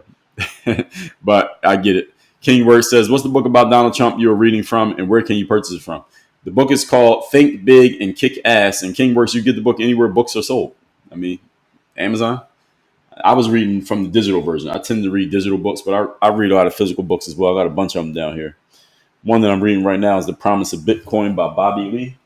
This is one that I've been working on. I'm always reading 3 different books. I'm reading 1 digital, 1 physical, and 1 audio. So audio I tend to get through faster. This is the physical one. It's taking me forever to get through this because I rarely take time to just sit and read a physical book. Not like I used to. I used to sit and read physical books all the time, but times have changed. So you can get that book on Amazon, iBooks, Audible, wherever you like to read books. All right, let's see what we got over on TikTok. I'm looking at the comments here. I'm reading from as far back as I can go, and I'm just reading them in the order in which they came. So please, nobody complain that I'm ignoring your comment. I'm not. I just can't see everything. Traditional all day. Appreciate you keeping these people motivated. Let's get to 1:30, folks. So TikTok said, why can't the Dems choose a leader, come up with policies, and try again in 4 years? Well, they can. They're just not doing it because they have TDS. I mean, just to be honest, the Democratic Party has TDS. All right, this is their problem. They have Trump derangement syndrome. And they are so focused on Donald Trump that they have forgot about having their own game plan. That's the problem. Rem said he didn't write anything. He barely writes tweets. So I already addressed that whole part about writing books. Any of you don't understand how the publishing industry works, I know what I'm talking about. And so let's see. Leslie said, thank you for being straight up and well-spoken man. You'll never reach those led by the party of. And I didn't get to catch the rest of that, but thank you, Leslie. C-Line said, I never seek revenge. Oh, well, that's good for you. I seek revenge. That's why I found the chapter so funny. When he said he never seek revenge. Cosmically, he said, you can't prove that. Can't prove what? Carla said, liberals just spew hate. Well, sometimes they do. Run Tab said he need to get even with that bond in NYC. How about that? What are you talking about? TikTok said, I'm proud to be an American and look forward to the golden age. All right, when is it starting? That golden age. Carla said, y'all need Jesus. Fair enough. Rem said he wanted her to do something immoral. Well, he didn't give details of what he was asking for. The fact that she didn't try to help, the way he framed it, he didn't say her name, so it was a good story. China said, blatantly honest. Yeah, he is. These NTS said, how many business failures does Trump have? Well, it depends on who you ask. One success I can say is that he became president 2 times. I will say that. Run a Tab said, seems a little misogynistic. What about that is misogynistic? He was just talking about a person. The person he's talking about just happened to be a woman. Doesn't seem like that was a woman-focused story. It was a person-focused story. Big Timer said, he sounds like a lot of people in America. All right, fair enough. I'll go with that. Emmett says, I guess people do not have false narratives. What do you mean? Russell said, be wise, never burn your own bridge. Well, I don't think most people think they're burning their own bridge until they realize that they did. Pioc says, how is that funny to you people? Because it's funny. What do you mean? It's funny because it's funny. Let's see. C-Line said, all successful people also have many failures. Yes, the more ambitious you are, the more quote-unquote failures you will accumulate. Someone said the book is ghostwritten. Again, I've already addressed this. A bunch of you keep pointing that out as if you're making some kind of point. Michelle Obama, Kamala Harris, Joe Biden, Hillary Clinton, Bill Clinton, none of them sat down and literally wrote out every word to their book. What they most of the time, a well-known famous person, CEOs, entrepreneurs, athletes, politicians, when they write books, they sign a publishing deal. They get paired with someone who can capture their voice properly in words. They tell them all the stories and the information. Then that author, whose very job is to write the shit, they take the stories and the context from the person, from Bill Clinton or Donald Trump, and then they put it into words to make sure that they properly capture the voice of the person whose book they are writing. That's the way the publishing industry works. So a bunch of you clearly don't know how the publishing industry works. You're pointing out that his book was quote unquote ghostwritten as if the content didn't come from him. That content came straight from him. I mean, it sounds just like him, does it not? So any of you pointing out that the book is ghostwritten as if that discredits the content of the book makes no sense. Sammy says, I'm a nobody, but I know you can't buy loyalty. Some will turn on you once you've helped them. Yes, that's why you got to read the 48 Laws of Power. And Robert Greene explains it, that you don't refer to that. Robert Greene talks about this in 48 Laws of Power, is that when you want help from another person, don't remind them of the gratitude that they owe you. Remind them of how whatever you're asking for can help them. So it's appeal to people's self-interest, never to their mercy or gratitude. I believe it's might be law number 12. I don't remember the number, but it is one of the laws. Running Tab said there's a punchline in there somewhere. Yes, there is. Amy Ferguson said that would be the Democratic Party. Fair enough. One up to Sky said, yes, you're right. Thank you. Amy said, what in the world are you making up now? You talking about me? What did I make up? Runner Tab said, someone's shortcomings becomes Trump's success story, huh? Pretty much, yes. That's what makes it funny. That's why it's funny. That he took somebody else's failure and he made fun of it and he put it in his book and told people that he celebrated it. That is funny because most people might think that, but they would never say it. And let alone when they put it in a book, knowing that book is going to be there forever. He put it in his book and he didn't give a damn. That's why it's funny. The fact that he was willing to do it. Joseph said, you can lie, just use ChatGPT. That's right. That's why people should be very careful using AI. Just because it came from AI doesn't mean it's true. Pioc said, Trump is a narcissist. We all know that. Everybody's a narcissist. If you ask, you got a room of 100 people in there, and you ask, does any of you know someone who's a narcissist? Everybody will raise their hand. And then if you said, all right, put your hands down, would any of you consider yourself to be a narcissist? Nobody will raise their hand. So how does everybody know a narcissist, but nobody is one? Everybody's a narcissist. We tend to put that on other people and use it as a pejorative, as if it's some type of negative thing. Most of you spend most of your day thinking about yourselves. All right, so on some level, everybody has narcissism in them. We just tend to apply it to other people, but we never apply it to ourselves. We're at 138,000 likes, folks. Can we get the 145, please? Cosmically said, why fit the fancy who continues mislabels? Trump calls everything far left. Yes, and everyone on the left calls everything far right. So what are you saying? They cancel out. John said Kamala plagiarized 30% of her book. I don't know. I know she didn't sit down and write every single word of that book. None of them do. Most of them do not do that. Pioc said, you make no sense in terms of Obama. What about him? What did I say about Obama that didn't make sense? Nightwalk said, you keep equating level of intellect to Trump that he does not have. Not sure what that is. I never mentioned the word intellect, Nightwalk. So you are putting words in my mouth and arguing against something that I didn't say, presenting it as a question, also known as the straw man of the day. So Nightwalk, you win the award of the straw man of the day. You said that I'm equating a level of intellect to Trump that he does not have. I never even used the word intellect talking about Donald Trump.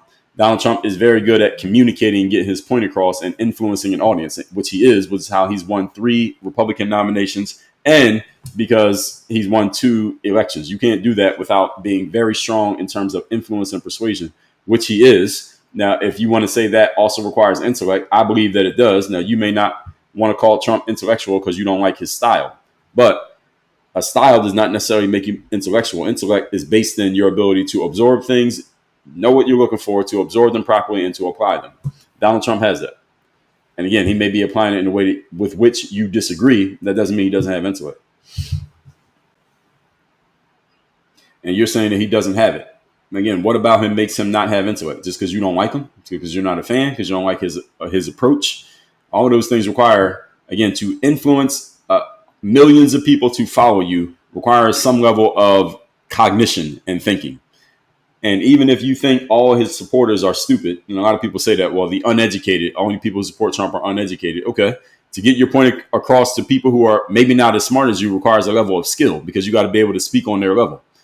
And if you think all Trump supporters are uneducated and non-intellectuals, okay, then why did the Democratic Party, who has all the intellectuals, allegedly, why were they unable to get their point across to people who have less intellect than them? That should be easy.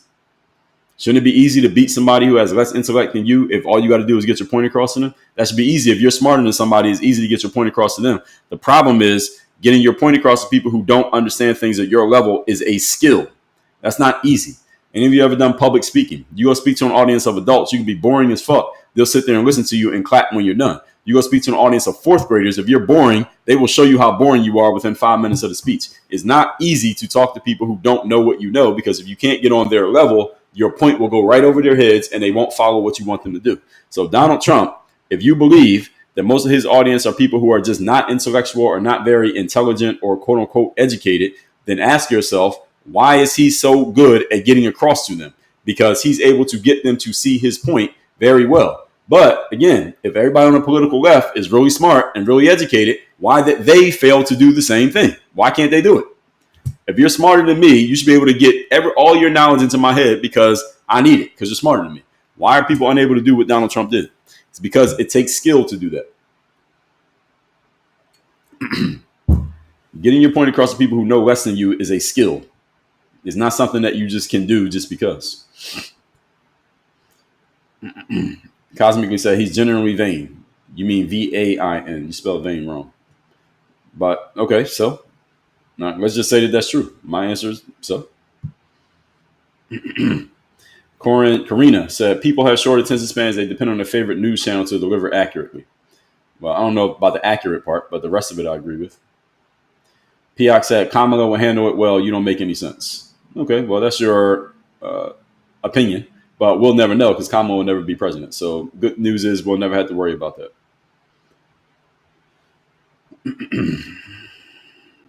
Someone said BDS is a real thing. Who is that? Biden? I don't know about that. Alfred E. Newman said, don't get mad, get even, said Marky Man 007. Is he the one who created that concept? We're at 144,000 likes, folks. Y'all done slow down. Can we get the 150, please? These comments coming so fast, I can't read them all. So again, apologies if I miss your comment. I'm not ignoring you. I'm just reading the ones I can see. Gemini Gypsy said, I appreciate you. Thank you. I appreciate you too. Shell for Real Estate, hope my book comes today. If you order a book from us, we send you a tracking confirmation. So we let you know when it's on the way. If you didn't get it, just send us an email. Gemini said the rich create jobs. Yes, they do. And they sustain jobs. DZ said they can keep your business out of America. Yes, exactly. Cosmically said, doesn't that reflect that business is not focused on helping Americans, that owner is willing? No, what actually happens, and he said, willing to cause harm. Well, I don't know about this harm thing. I don't know where this whole concept of calling things harm. I don't know where y'all got, what liberal university y'all get this nonsense from. But if I'm running a company, I will threaten to move my business out of the country if they threaten to increase my taxes. That usually works to get them to calm down. That's how it usually works. This is the political game. T-Bird said, what about just taxing their actual profit after overhead? Well, why do you run a business, T-Bird? What's the purpose of running a business? It's to create profit. If you're taxing all my profit and taking money out of my pocket, I'm not going to sit there and just let you take my money. I will leave so I can keep my money. I mean, I run a business to make a profit. The mandate of a business is to make the owners rich. That is the purpose of owning a business, is to make money and earn profit. So if you're going to start taxing and attacking my profit, I'm going to find a way to not allow you to do that, which means if I got to move my business away and take all the jobs that I've created with it, then I'll do it. You're not just going to take my money away. How do you think these rich people became rich? Whatever they call the rich, how do you think they became rich? By just letting people take their money? No, they became rich by watching every dollar. Trucker said Trump would tariff them, LOL. Well, depending on who they are. That's the whole point. Cosmically said, like, why not hold the business owners accountable for making these choices? Hold them accountable for what choices? What they do wrong? Run a tab said, can't we change the tax code? Well, the legislature can, but they might not change it because, again, you got to understand, a lot of your favorite politicians are financed by people with a whole bunch of money. They do make a lot of money from small donations, but they make a lot of money from big donations too. And the people who make the big donations have the power to make a phone call and affect your entire career. You do the wrong thing. So there's a game that has to be played. So there's no perfect answer to anything that happens in politics, by the way. We're at 150K likes, folks. We got about 28 minutes. Can we get 50K more? Can we get the 155, please? Cosmically said that logic works in reverse. Companies hire illegals to do it because it's cheaper to tell them to not. Yes, that is very true. It's one of the reasons why the Trump administration is going to stop going after like restaurants and farms, et cetera, because some of the rich people who own those businesses are like, hey, Trump, you're kind of hurting my business. Don't do that. And now they're going to stop doing that. They quietly announced that. That was a quiet announcement that most of you probably didn't even notice. Katie said, Trump said it was going to be hard at first. We're in the hard part. Yes, pretty much. Stefana Danowa said, y'all want to punish hardworking people. How ironic. What do you mean? That's a straw man, Stefana Danowa, but I'm going to let you give context before I give you the straw man award. Mommy Lane said, I always say tax and success is like killing the dream. Billionaires do pay their fair share. Yes, most of the money government collects from taxes come from billionaires. Run a tab said, why no talk about wage increase for average workers? Well, that's not the topic here today. But if you wanted a wage increase, don't be an average worker. That's my answer to what your frame there. If you're an average worker and you want a wage increase, the problem is that you're an average worker. The problem is not that they're not paying you enough. They're paying you what an average person gets. What you need to do is stop being average. Marty Worrell said, I said to a friend last night, I'm waiting for his retaliation. Don't wait. And that's like standing in front of a boxer waiting for them to punch you in the face. You might want to bob and weave. Still questioning, he said, my cousin Looney Lefty made a sign at the No Kings that said, the only royalty I trust are drag queens. That's funny. That probably get them on social media, but is it actually going to do anything? I don't think so. Fit Preach was going on over there on IG. Run a tab said, did he cover his bond in NYC yet? I don't know. And Run a tab, who cares? Does it matter anymore? I don't think so. So Candy said, AOC tried to tax Amazon in Queens. They moved to Brooklyn and her district lost all those jobs. Yeah, there you go. That's what happens. That's what really happens when you try to tax the rich. It sounds good on the podium when you're giving speeches. It's a whole different thing to actually do it. Jenna said, editors do an amazing job maintaining the voice while with the content they receive. Yes, a really good ghostwriter, if you want to call them that, they are able to capture the voice of the person and you can't even tell that somebody else wrote it. There's a bunch of books, even books that I like, more books that I like. I like that Trump book, but others that most of you probably don't even know, those books are ghostwritten. Because if you want to know if someone's book is ghostwritten, all you have to do is read the book first, then listen to that person talk, and you can tell when the vocabulary doesn't match what was in the book. Donald Trump's book is very well written. It's very well written by the writer because he uses the same words that Trump uses. But I've read other books by other authors, and I'm like, this book is great. And then I listen to that person speak, and I'm like, this mofo does not even have the vocabulary to have written that book. He doesn't sound anything like the book. He's much more articulate in the book than he is in real life. So I know he didn't write his own book. And again, there's a bunch of people whose names y'all won't know. They're not famous, but they fit that description. Maybe one day I'll just call all of them out. But I actually like these books, so I'm not going to embarrass them. Cosmically said, you can straight up actually write a book. You did. You wrote those books. That's different. Not anymore.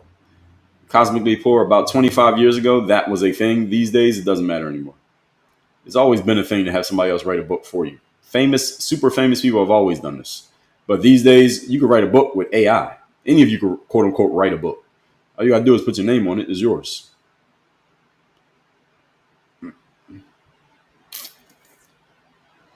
Let's see. Robert said, what about ensuring their references to examples and stories are true? Well, how do you do that? If somebody's just telling a story, they're telling a story. What you want? Receipts? Speaker of Truth said, love your content. Thank you.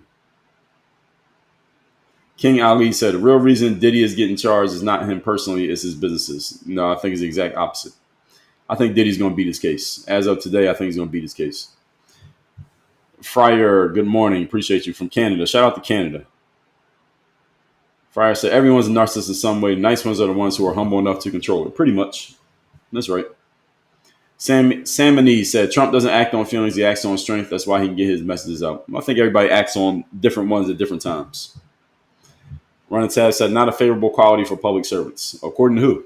The guys won 2 national elections. So how are you going to say it's not favorable? Manuel said, crawl from under a rock. Why the heck is everyone talking about no king? Please inform me. Because it just happened this past weekend. Sean said, love the people had a no kings protest. If that MFer was a king, there would have been no protests. Yes, exactly. There would have been riots if he was actually a king. Stefan Danawa said, aren't we all trying to establish generational wealth? No, I don't think so. Stefan Danawa, I don't think that's true. Mom said he has intellect in the group of people who support him. Well, again, people use intellect pejoratively. So when someone doesn't like someone, they say they have no intellect. That's what people generally say when they don't like a person. But Donald Trump has intellect. How is he able to influence 100 million? You can't influence 100 million people with no intellect. You have to have some idea of what you're doing on certain subjects. Let me back up. On certain subjects. Now, if you're an entertainer, maybe you have 100 million fans and you don't have to be smart, but you do have to know how to pull the strings. And a lot of winning general elections, national elections, is about tapping into people's emotions. It's not about logic. If it was about logic, then I would run for president. And my Duffy said, Elon hacked the computers, buddy. Yeah, everybody's saying that. Let's see. Catastrophic said, picture books are easier than words. I don't know about that, Catastrophic. Picture books are a little bit more difficult. It depends on who your audience is. Comney said, why can't the world just get smarter? Because we have these devices called smartphones, and as they get smarter, the people get dumber. That's why. Take the phones away, the world would get smarter because people have to rely on their brains again. But as long as we got smartphones and the phones keep getting better, people are going to get more and more stupid. That's a guarantee. AW said, Trump does not teach anyone anything. LOL. Have you heard him speak? I didn't say he was teaching anything. I said he was reaching them through persuasion and influence. He's not a school teacher. He's not an educator. He's a politician and a businessman. You don't have to teach people anything. 163 likes. Let's get up to 165, please. So I think AW, you get the straw man of the day number 2. So AW, congratulations, straw man of the day number 2. She said, Trump does not teach anyone anything. LOL. Have you heard him speak? So again, when someone is doing a straw man, what they do is represent what you said in something in a form of what you did not say. Then they either pose it as a question, or they just make it as a statement, or they ridicule it and laugh at it, and then they throw it back at you as if they're responding to what you said. I didn't even say that.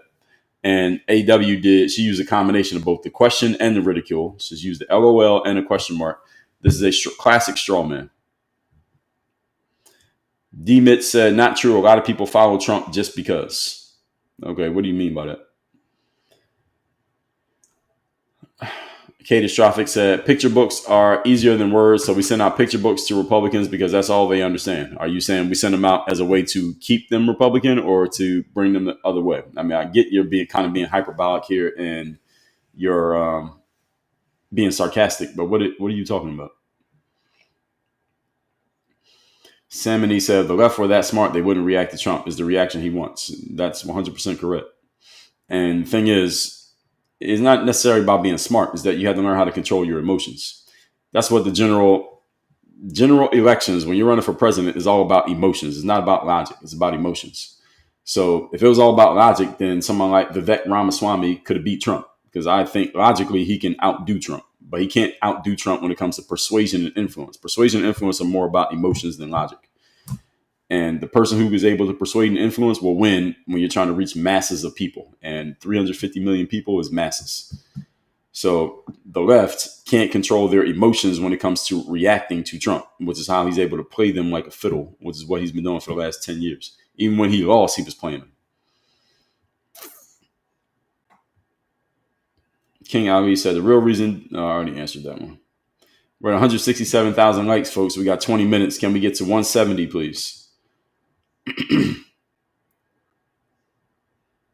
User said, has News Nation reached out to you? Not that I know of. I have not heard from News Nation. Let's see. Catastrophic said, they become rich by exploitation. That's a common cope. One of the most common copes amongst people in America is that the people who have a whole bunch of money, they're somehow exploiting people or doing wrong by people. That's how they got all the money. It's a cope that makes people feel good about not having a lot of money. So they say people who got a lot of money must be doing something wrong. Bullshit. It's like men who say any woman who's really pretty and she's attracted to men who have resources, she must be a hoe. And that's the only reason why. And that's why she is who she is. It's a cope. Common cope. Kathy, New York. I have not been on News Nation, but if they call me, then we can have a conversation. But I haven't heard from them. So you got to tell me. Catastrophic, stop spamming my comments, please. All right, so where are we? Runner Tab said we're going after the worst of the worst at the border, which is what we should. We should go after everybody at the border. If you cross them without proper documentation, it shouldn't be allowed.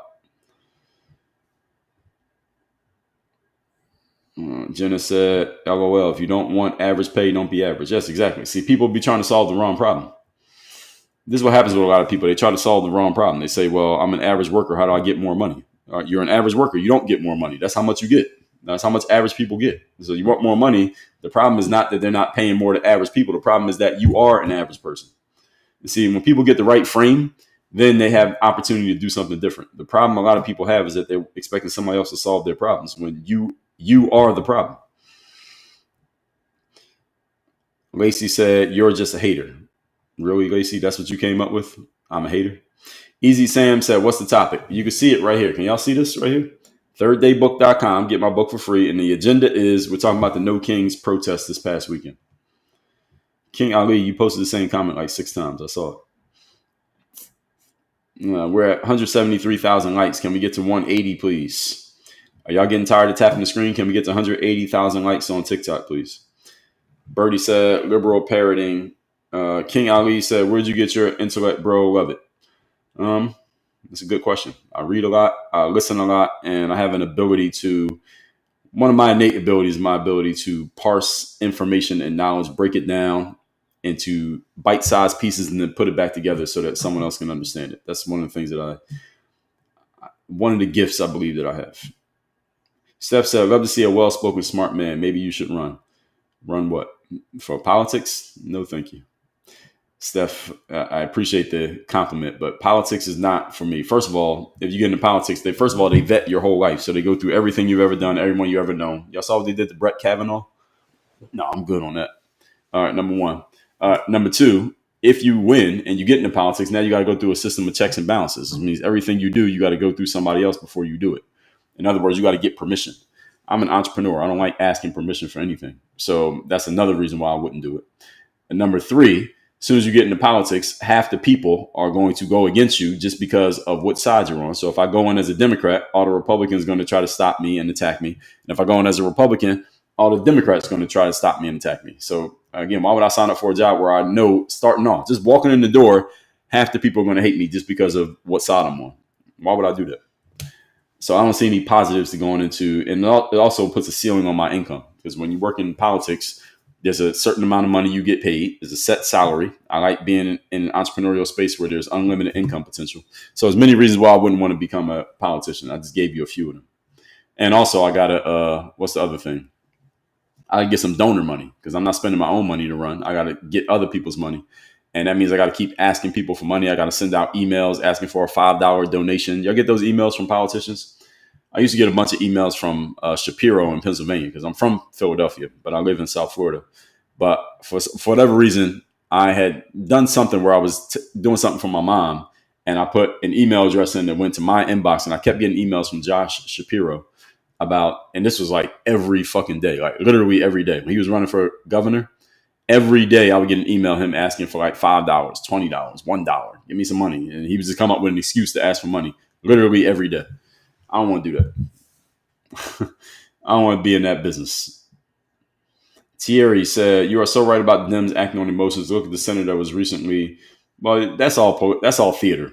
Thierry, that's theater. What, Alex Padilla, is that his name? Padilla, the guy who got thrown out of Christy Gnomes. That was theater. That wasn't him being emotional. That was him knowing that the cameras were on. Let me do this because either I get to ask her a question that I don't think she can answer or makes me look good, or I can, I'm going to get thrown out of here and I can use that to make myself look like a victim. Either way, he won. So that was just theater. That wasn't him really being emotional, I don't think. Bridget Valencia said, this isn't a political issue, though, so what are you talking about? I don't know what you're referring to, but Bridget, you seem to be of the incorrect idea that I am limited as to what subjects I'm allowed to speak about in my live stream. I don't understand what you're commenting on. Yay day. All right, you're trying to troll my comments, so I got to block you. If you disagree, you're free to disagree. But don't try to troll my comments by just saying dumb shit to get a response. So now you got a response. You got blocked. So Steph said, thanks for answering that. It shows you're smarter than most. Well, thank you. Marshall said, there's your 180K. Thank you. Well, the goal is 200. I'm just giving y'all small steps to get there. If I just said 200 from the beginning, then I probably wouldn't get as many likes. So anytime we get near a bigger number, and I just give y'all a bigger number as the target. So now we're at 183. Can we get to 185? All right, you see how I do that? If I just started from the beginning and said 200,000, then people might be overwhelmed by that number. 0 to 200,000 is a lot. But if we're at 183 and I say 185, okay, that looks doable. All right, it's like we're running. All right, you can see that traffic light. Let's get to the traffic light. Now, we're really going to run 10 miles, but I'm not going to tell you 10 miles. Let's just run a half a mile. Okay, can we do the next half? The next half? You got to stair step people up. So, let's see. Cosmically said, sir, you just acknowledged that businesses use illegals. That is exploitation. Okay, call the cops. What do you want me to do about it? All right, so we're at 187,000. Can we get the 190? And Donald Trump just put out an announcement that they're going to stop doing the raids on like farms and restaurants and stuff because they're actually finding a whole bunch of illegals. But the people who own those businesses are like, yo, you hurting my business. And Donald Trump doesn't want to hurt those people. He just wants to get certain people out. This is the political game you got to play. It's like this balancing act that you have to play. It's another reason why I don't want to go into politics. Because, see, as an entrepreneur, I can do exactly what I want to do. I got a whole list of things that I need to get done today. And I could do exactly what I want to do when I'm an entrepreneur. Nobody can tell me what to do. I don't have to go through anybody else. I don't need to get anyone's permission. And I don't have to wait. When you're a politician, you got to do all of those things. You got to go through somebody else. You got to get somebody else's permission. You can't do whatever you want to do. And most of the time, to get something done, you got to wait a lot longer than if you could just do it on your own. All of these hinder my affinity, for lack of a better term, or my reasons to want to be in politics. I do not want to have to wait for anybody to tell me what I can and can't do. I don't know how. Again, shout out to the politicians out there, but why would you sign up for this? I don't know. I wouldn't. So we're at 193,000, folks. Can we get to 195 and 200? Let me just say 200. Cosmically said, again, we could offer counters to the business, not to incentivize that, but we too focused on money. Well, cosmically, what do you expect to happen in a capitalistic society? People focus on money. When you prioritize money and you make the dollar the most powerful tool you can have, then people will prioritize the dollar. That's what happens. The United States is a capitalistic society. Money is power. Money gives you leverage. Money buys time. Money allows you to do the things that you want to do. So people focus on money. I mean, what do you expect? This is what happens. The most powerful people we know of in America are people who have the access or they have the money. The government has access to money. Even if you don't have the money yourself, you access it, because if you work in the legislature, you personally might not have a lot of money if you're a congressperson, but your vote can control where money goes. So you have access to money. You have some control over it. And you think of the most biggest names we know, Bill Gates, Jeff Bezos, Elon, all those guys are noted for having what? Money. And because they have money, you saw them at the inauguration, right? All right. You saw them sitting in the audience at the inauguration. Why? Because they got money. They want to protect their money. So who got the power? The president. The president can control what happens with my money or what doesn't happen. Let me get cool with this guy so I can get my way. That's why they went to the inauguration, not because they love Donald Trump. If Kamala had won, guess what? Those same mofos would have been at Kamala's inauguration.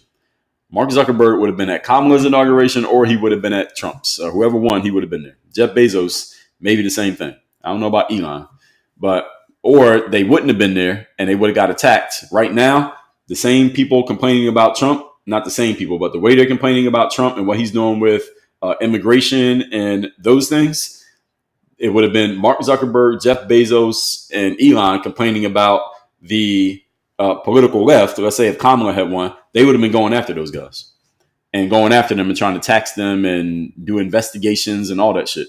So these hearings, they had those hearings on Capitol Hill. They would have been calling Elon Musk for a hearing. They would have called Bezos for a hearing. They would have called Zuckerberg for a hearing. Those people don't want to have to show up to those hearings because they get grilled and they get exposed. And because Trump won, that's not happening. But if Kamala had won, that would be happening. So these guys got to play this game. There's this whole political game you got to play. Machiavelli talks about this. There's a book called The Prince. If y'all haven't read that, y'all should read it. It's called The Prince by Machiavelli. The book's not very long.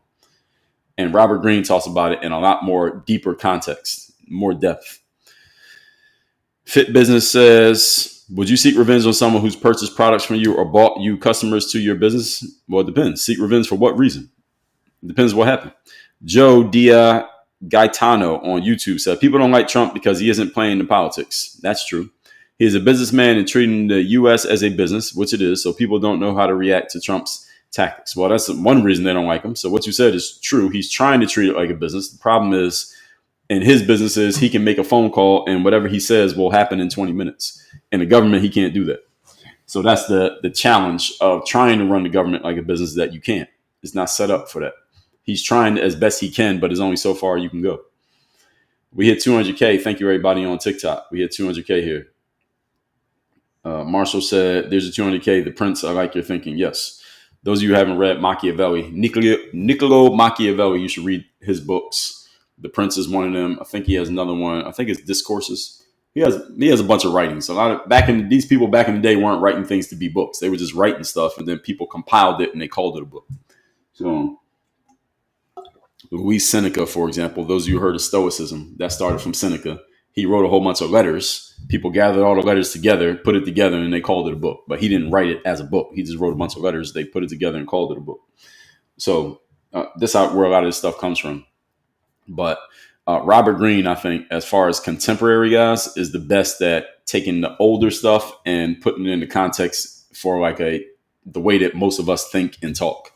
And he talks in more contemporary language, whereas those guys talk in different language. You can still read it, it's still English, but it's might be a little bit harder to parse what they're saying. You got to read it slowly, is what I would say. Nikki said 300K tomorrow. Nikki, I don't know about that. All right. It took me 2 hours to do this, so I might have to do it 3 hours to do that. I don't know about that one. Thierry said, can I give a take on capitalism versus communism and why capitalism is important to individual freedom? Well, I haven't done too much study on communism for me to talk about it. But I will say I prefer, from what I've seen and heard, I prefer the capitalistic system and the trade-offs that come with it. One of the trade-offs of capitalism is that people are going to prioritize dollars, and that can lead to greed, and that can lead to other things happening because of the greed. That's one of the, if you want to call it a downside of capitalism, but I'll take that downside in exchange for the upside. The upside of capitalism is that we have an open market and a free market where the best get to produce and compete. I'd rather be in that space. And the reason for that is because, again, for those who don't know, my background is in professional sports. I played basketball professionally for 9 years overseas. And in the sports world, it's all about the best performers win. And that's the frame from which I look at life. The best performers win. And the business world is not as black and white and cut and dried as the sports world. But the frame is the same, is that the best performers end up on top. So in the capitalistic society, the best performers end up on top. In other systems, it's designed to kind of create equity or equality, or somebody's controlling the strings. I'd rather just, let's open it up and let's just see who the best is. That's the world that I come from. That's the way that I look at life. Let's just open it up, let everybody have a chance. And whoever's good, we're going to see. Whoever's not good, they're going to get exposed. That's the way that I like life to work, generally. So Steph said, I'm interested in what you had to say. We'll look for your book. Well, Steph, you don't have to look for it. I'm telling you where it is. ThirdDayBook.com. You don't have to look for it. All you got to do, those of you who are watching me on TikTok, all you got to do is go to workonyourgame.live. That's the link in my bio on TikTok. And it's going to take you to this page right here. On this page, you're going to get a little video message from me. You're going to get a box there. You can put in your email address, get on my email list for free. Then you're going to learn more things. You got more things. So you see my YouTube link is right there. You can find out more about my group coaching program. My podcast link is there. And then all these free books, 1, 2, 3, 3 books I'll give you for free right here. Dre GPT. So you heard of Chat GPT. We got Dre GPT. All right. That's where you can ask questions to a bot that is programmed from my mind, my brain, and my framework. So if you like how I'm talking here, get on Dre GPT. Then my Instagram link is on there. My X link is on there as well. And my YouTube channel is on there as well. So, and then you can find out more about Work on Your Game University. This is where most of our energy goes. This is our full-time coaching program. So any of you who is an entrepreneur, business professional, want to step your game up, we work with elite, ambitious entrepreneurs. That's Work on Your Game University. So anybody asking, what do you do for a living? Is this, I'm not a lawyer. I'm not a politician. Work on Your Game University. You can find out all of that at the link in my bio on TikTok, which is workonyourgame.live. So the links to my books and all that stuff that I just mentioned is all there. And what else was I going to tell you all? Okay. I think that's it. So you don't have to look for my book. I'm giving you the link right here, ThirdDayBook.com. That's this book right here. The Decision That Separates the Pros from the Amateurs. The Third Day. Showing up every day, doing the work.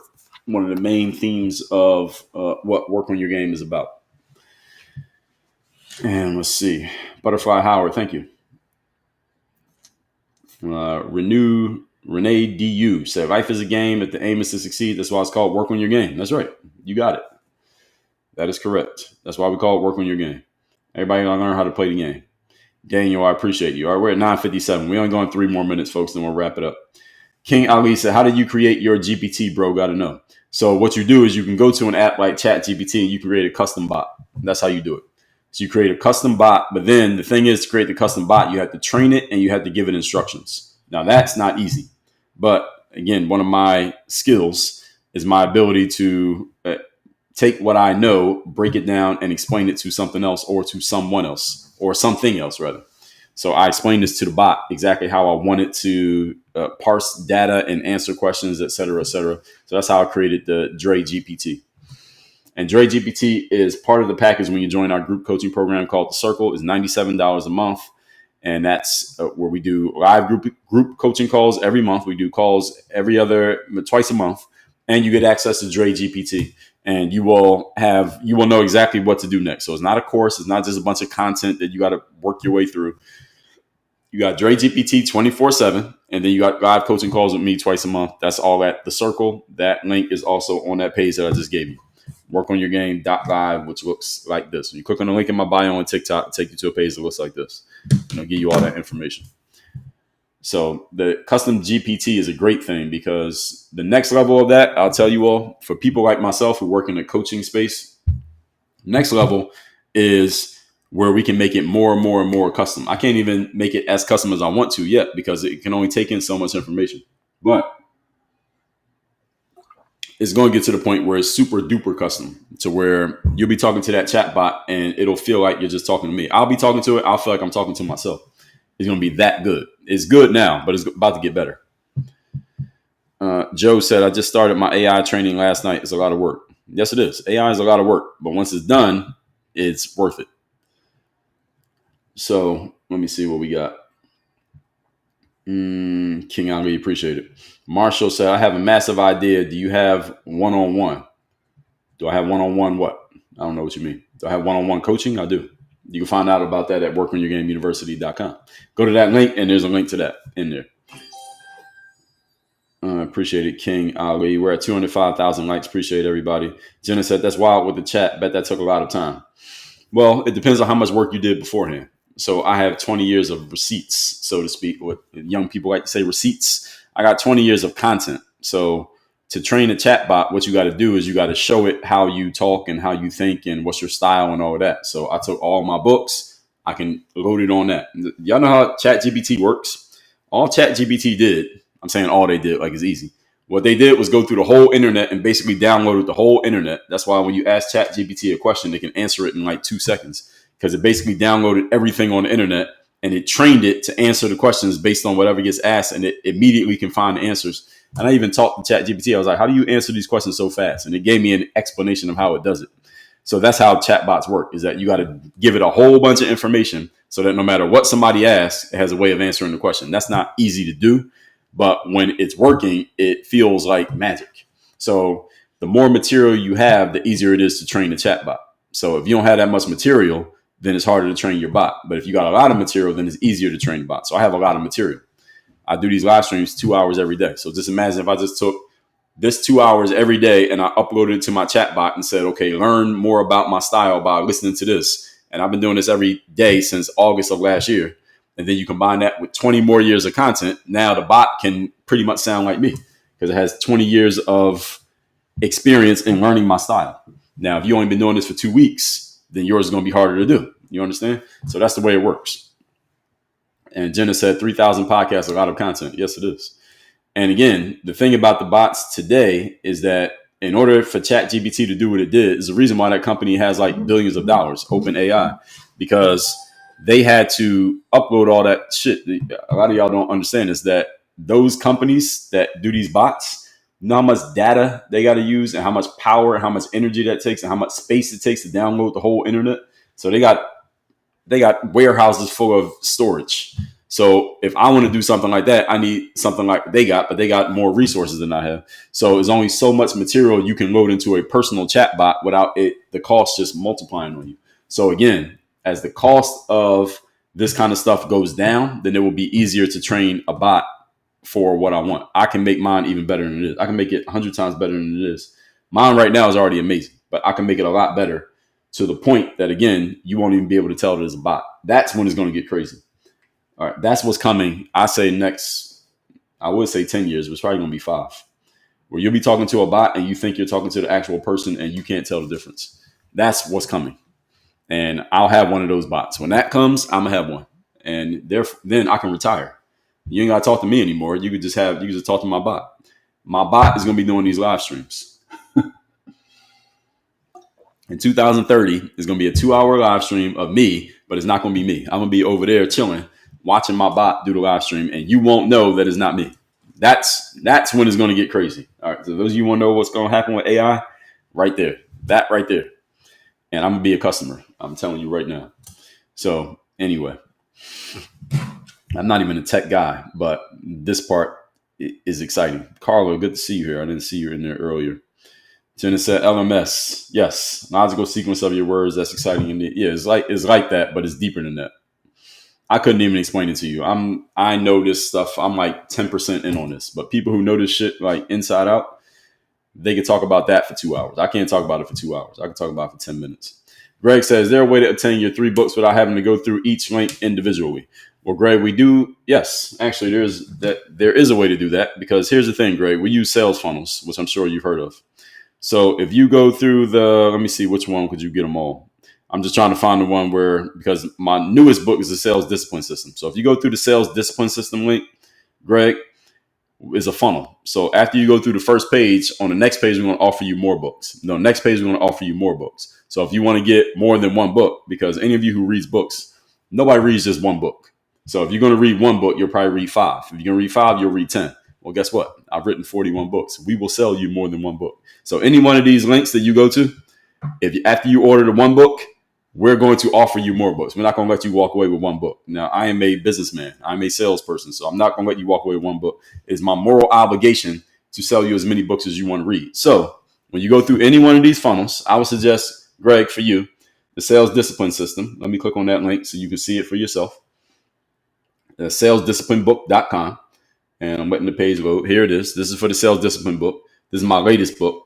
And I'm sending you to this one because this one will have the other books inside the funnel, whereas this book will not be in the funnel of the others because this book came out last. So when you get this book, on the next page of this funnel, we're going to offer you some of the other books. That's the way sales funnels work. So basically, if you already bought one thing, you'll probably buy another thing. So any of you ever go online and you buy something like some vitamins or a supplement, and then after you buy the supplement, on the next page, they say, well, if you're buying 1 pack of the supplement, why don't you just buy 3 packs? And they'll give you a discount on the 3 packs. It's the same concept. That's what we do in sales funnels. So if you're going to buy 1, you might as well buy 10.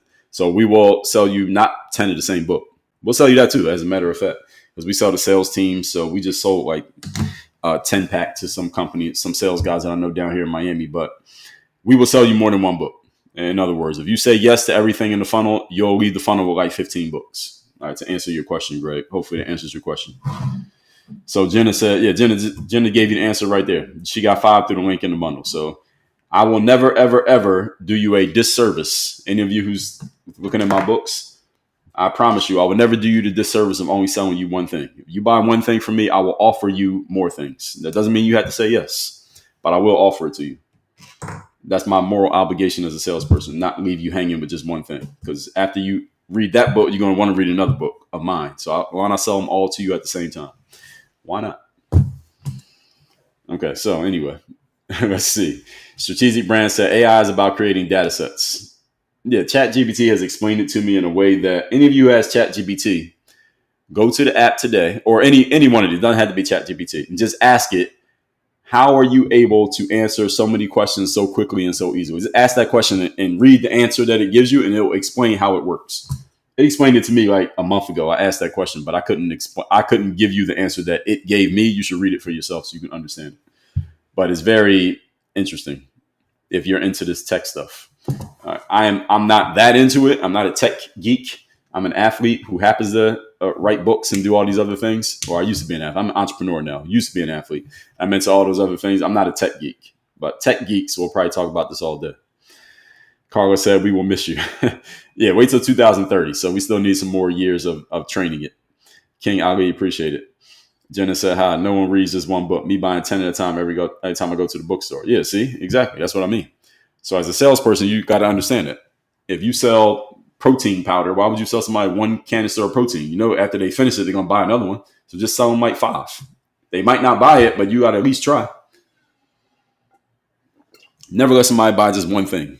You offer them more than one. They might say no, but if you don't ask, and you know that y'all know the saying, you miss 100% of the shots you don't take. So you got to be willing to offer it.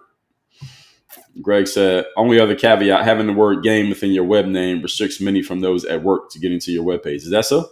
That's interesting. What kind of work do you do where you're being restricted? But I understand, like, companies have the firewalls and stuff, Greg. I get what you're saying. So, Greg, just do it on your phone. If you're at work, don't do it on your work computer. You don't know, they might be spying on you anyway. Do it on your phone.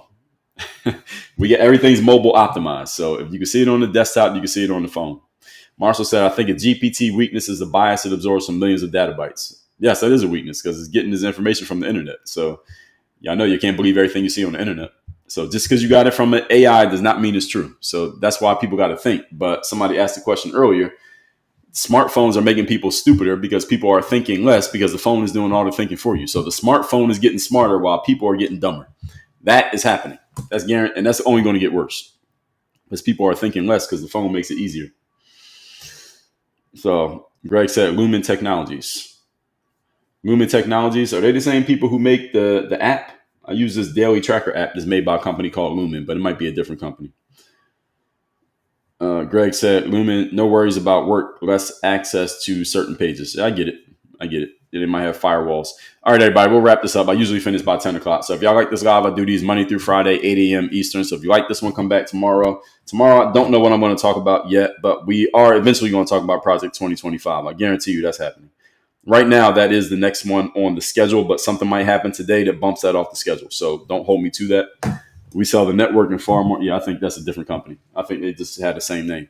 So I will be here tomorrow. Don't know what the topic is yet. Just stay tuned.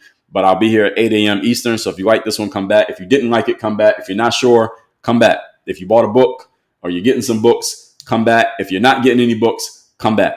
All right. If you are not sure if I'm AI or not, no, this is real. It's 10:10 a.m. Eastern. AI could probably tell you that. But, man, AI is going to be crazy. I'm telling you that. Right. We'll be back tomorrow, 8 a.m. Eastern. You missed the sessions today, Genesee. All right, be here tomorrow. All right, so I will see you all tomorrow morning, 8 a.m. Eastern. Everybody have a great Monday. We are out of here. Work on your game. Get those books.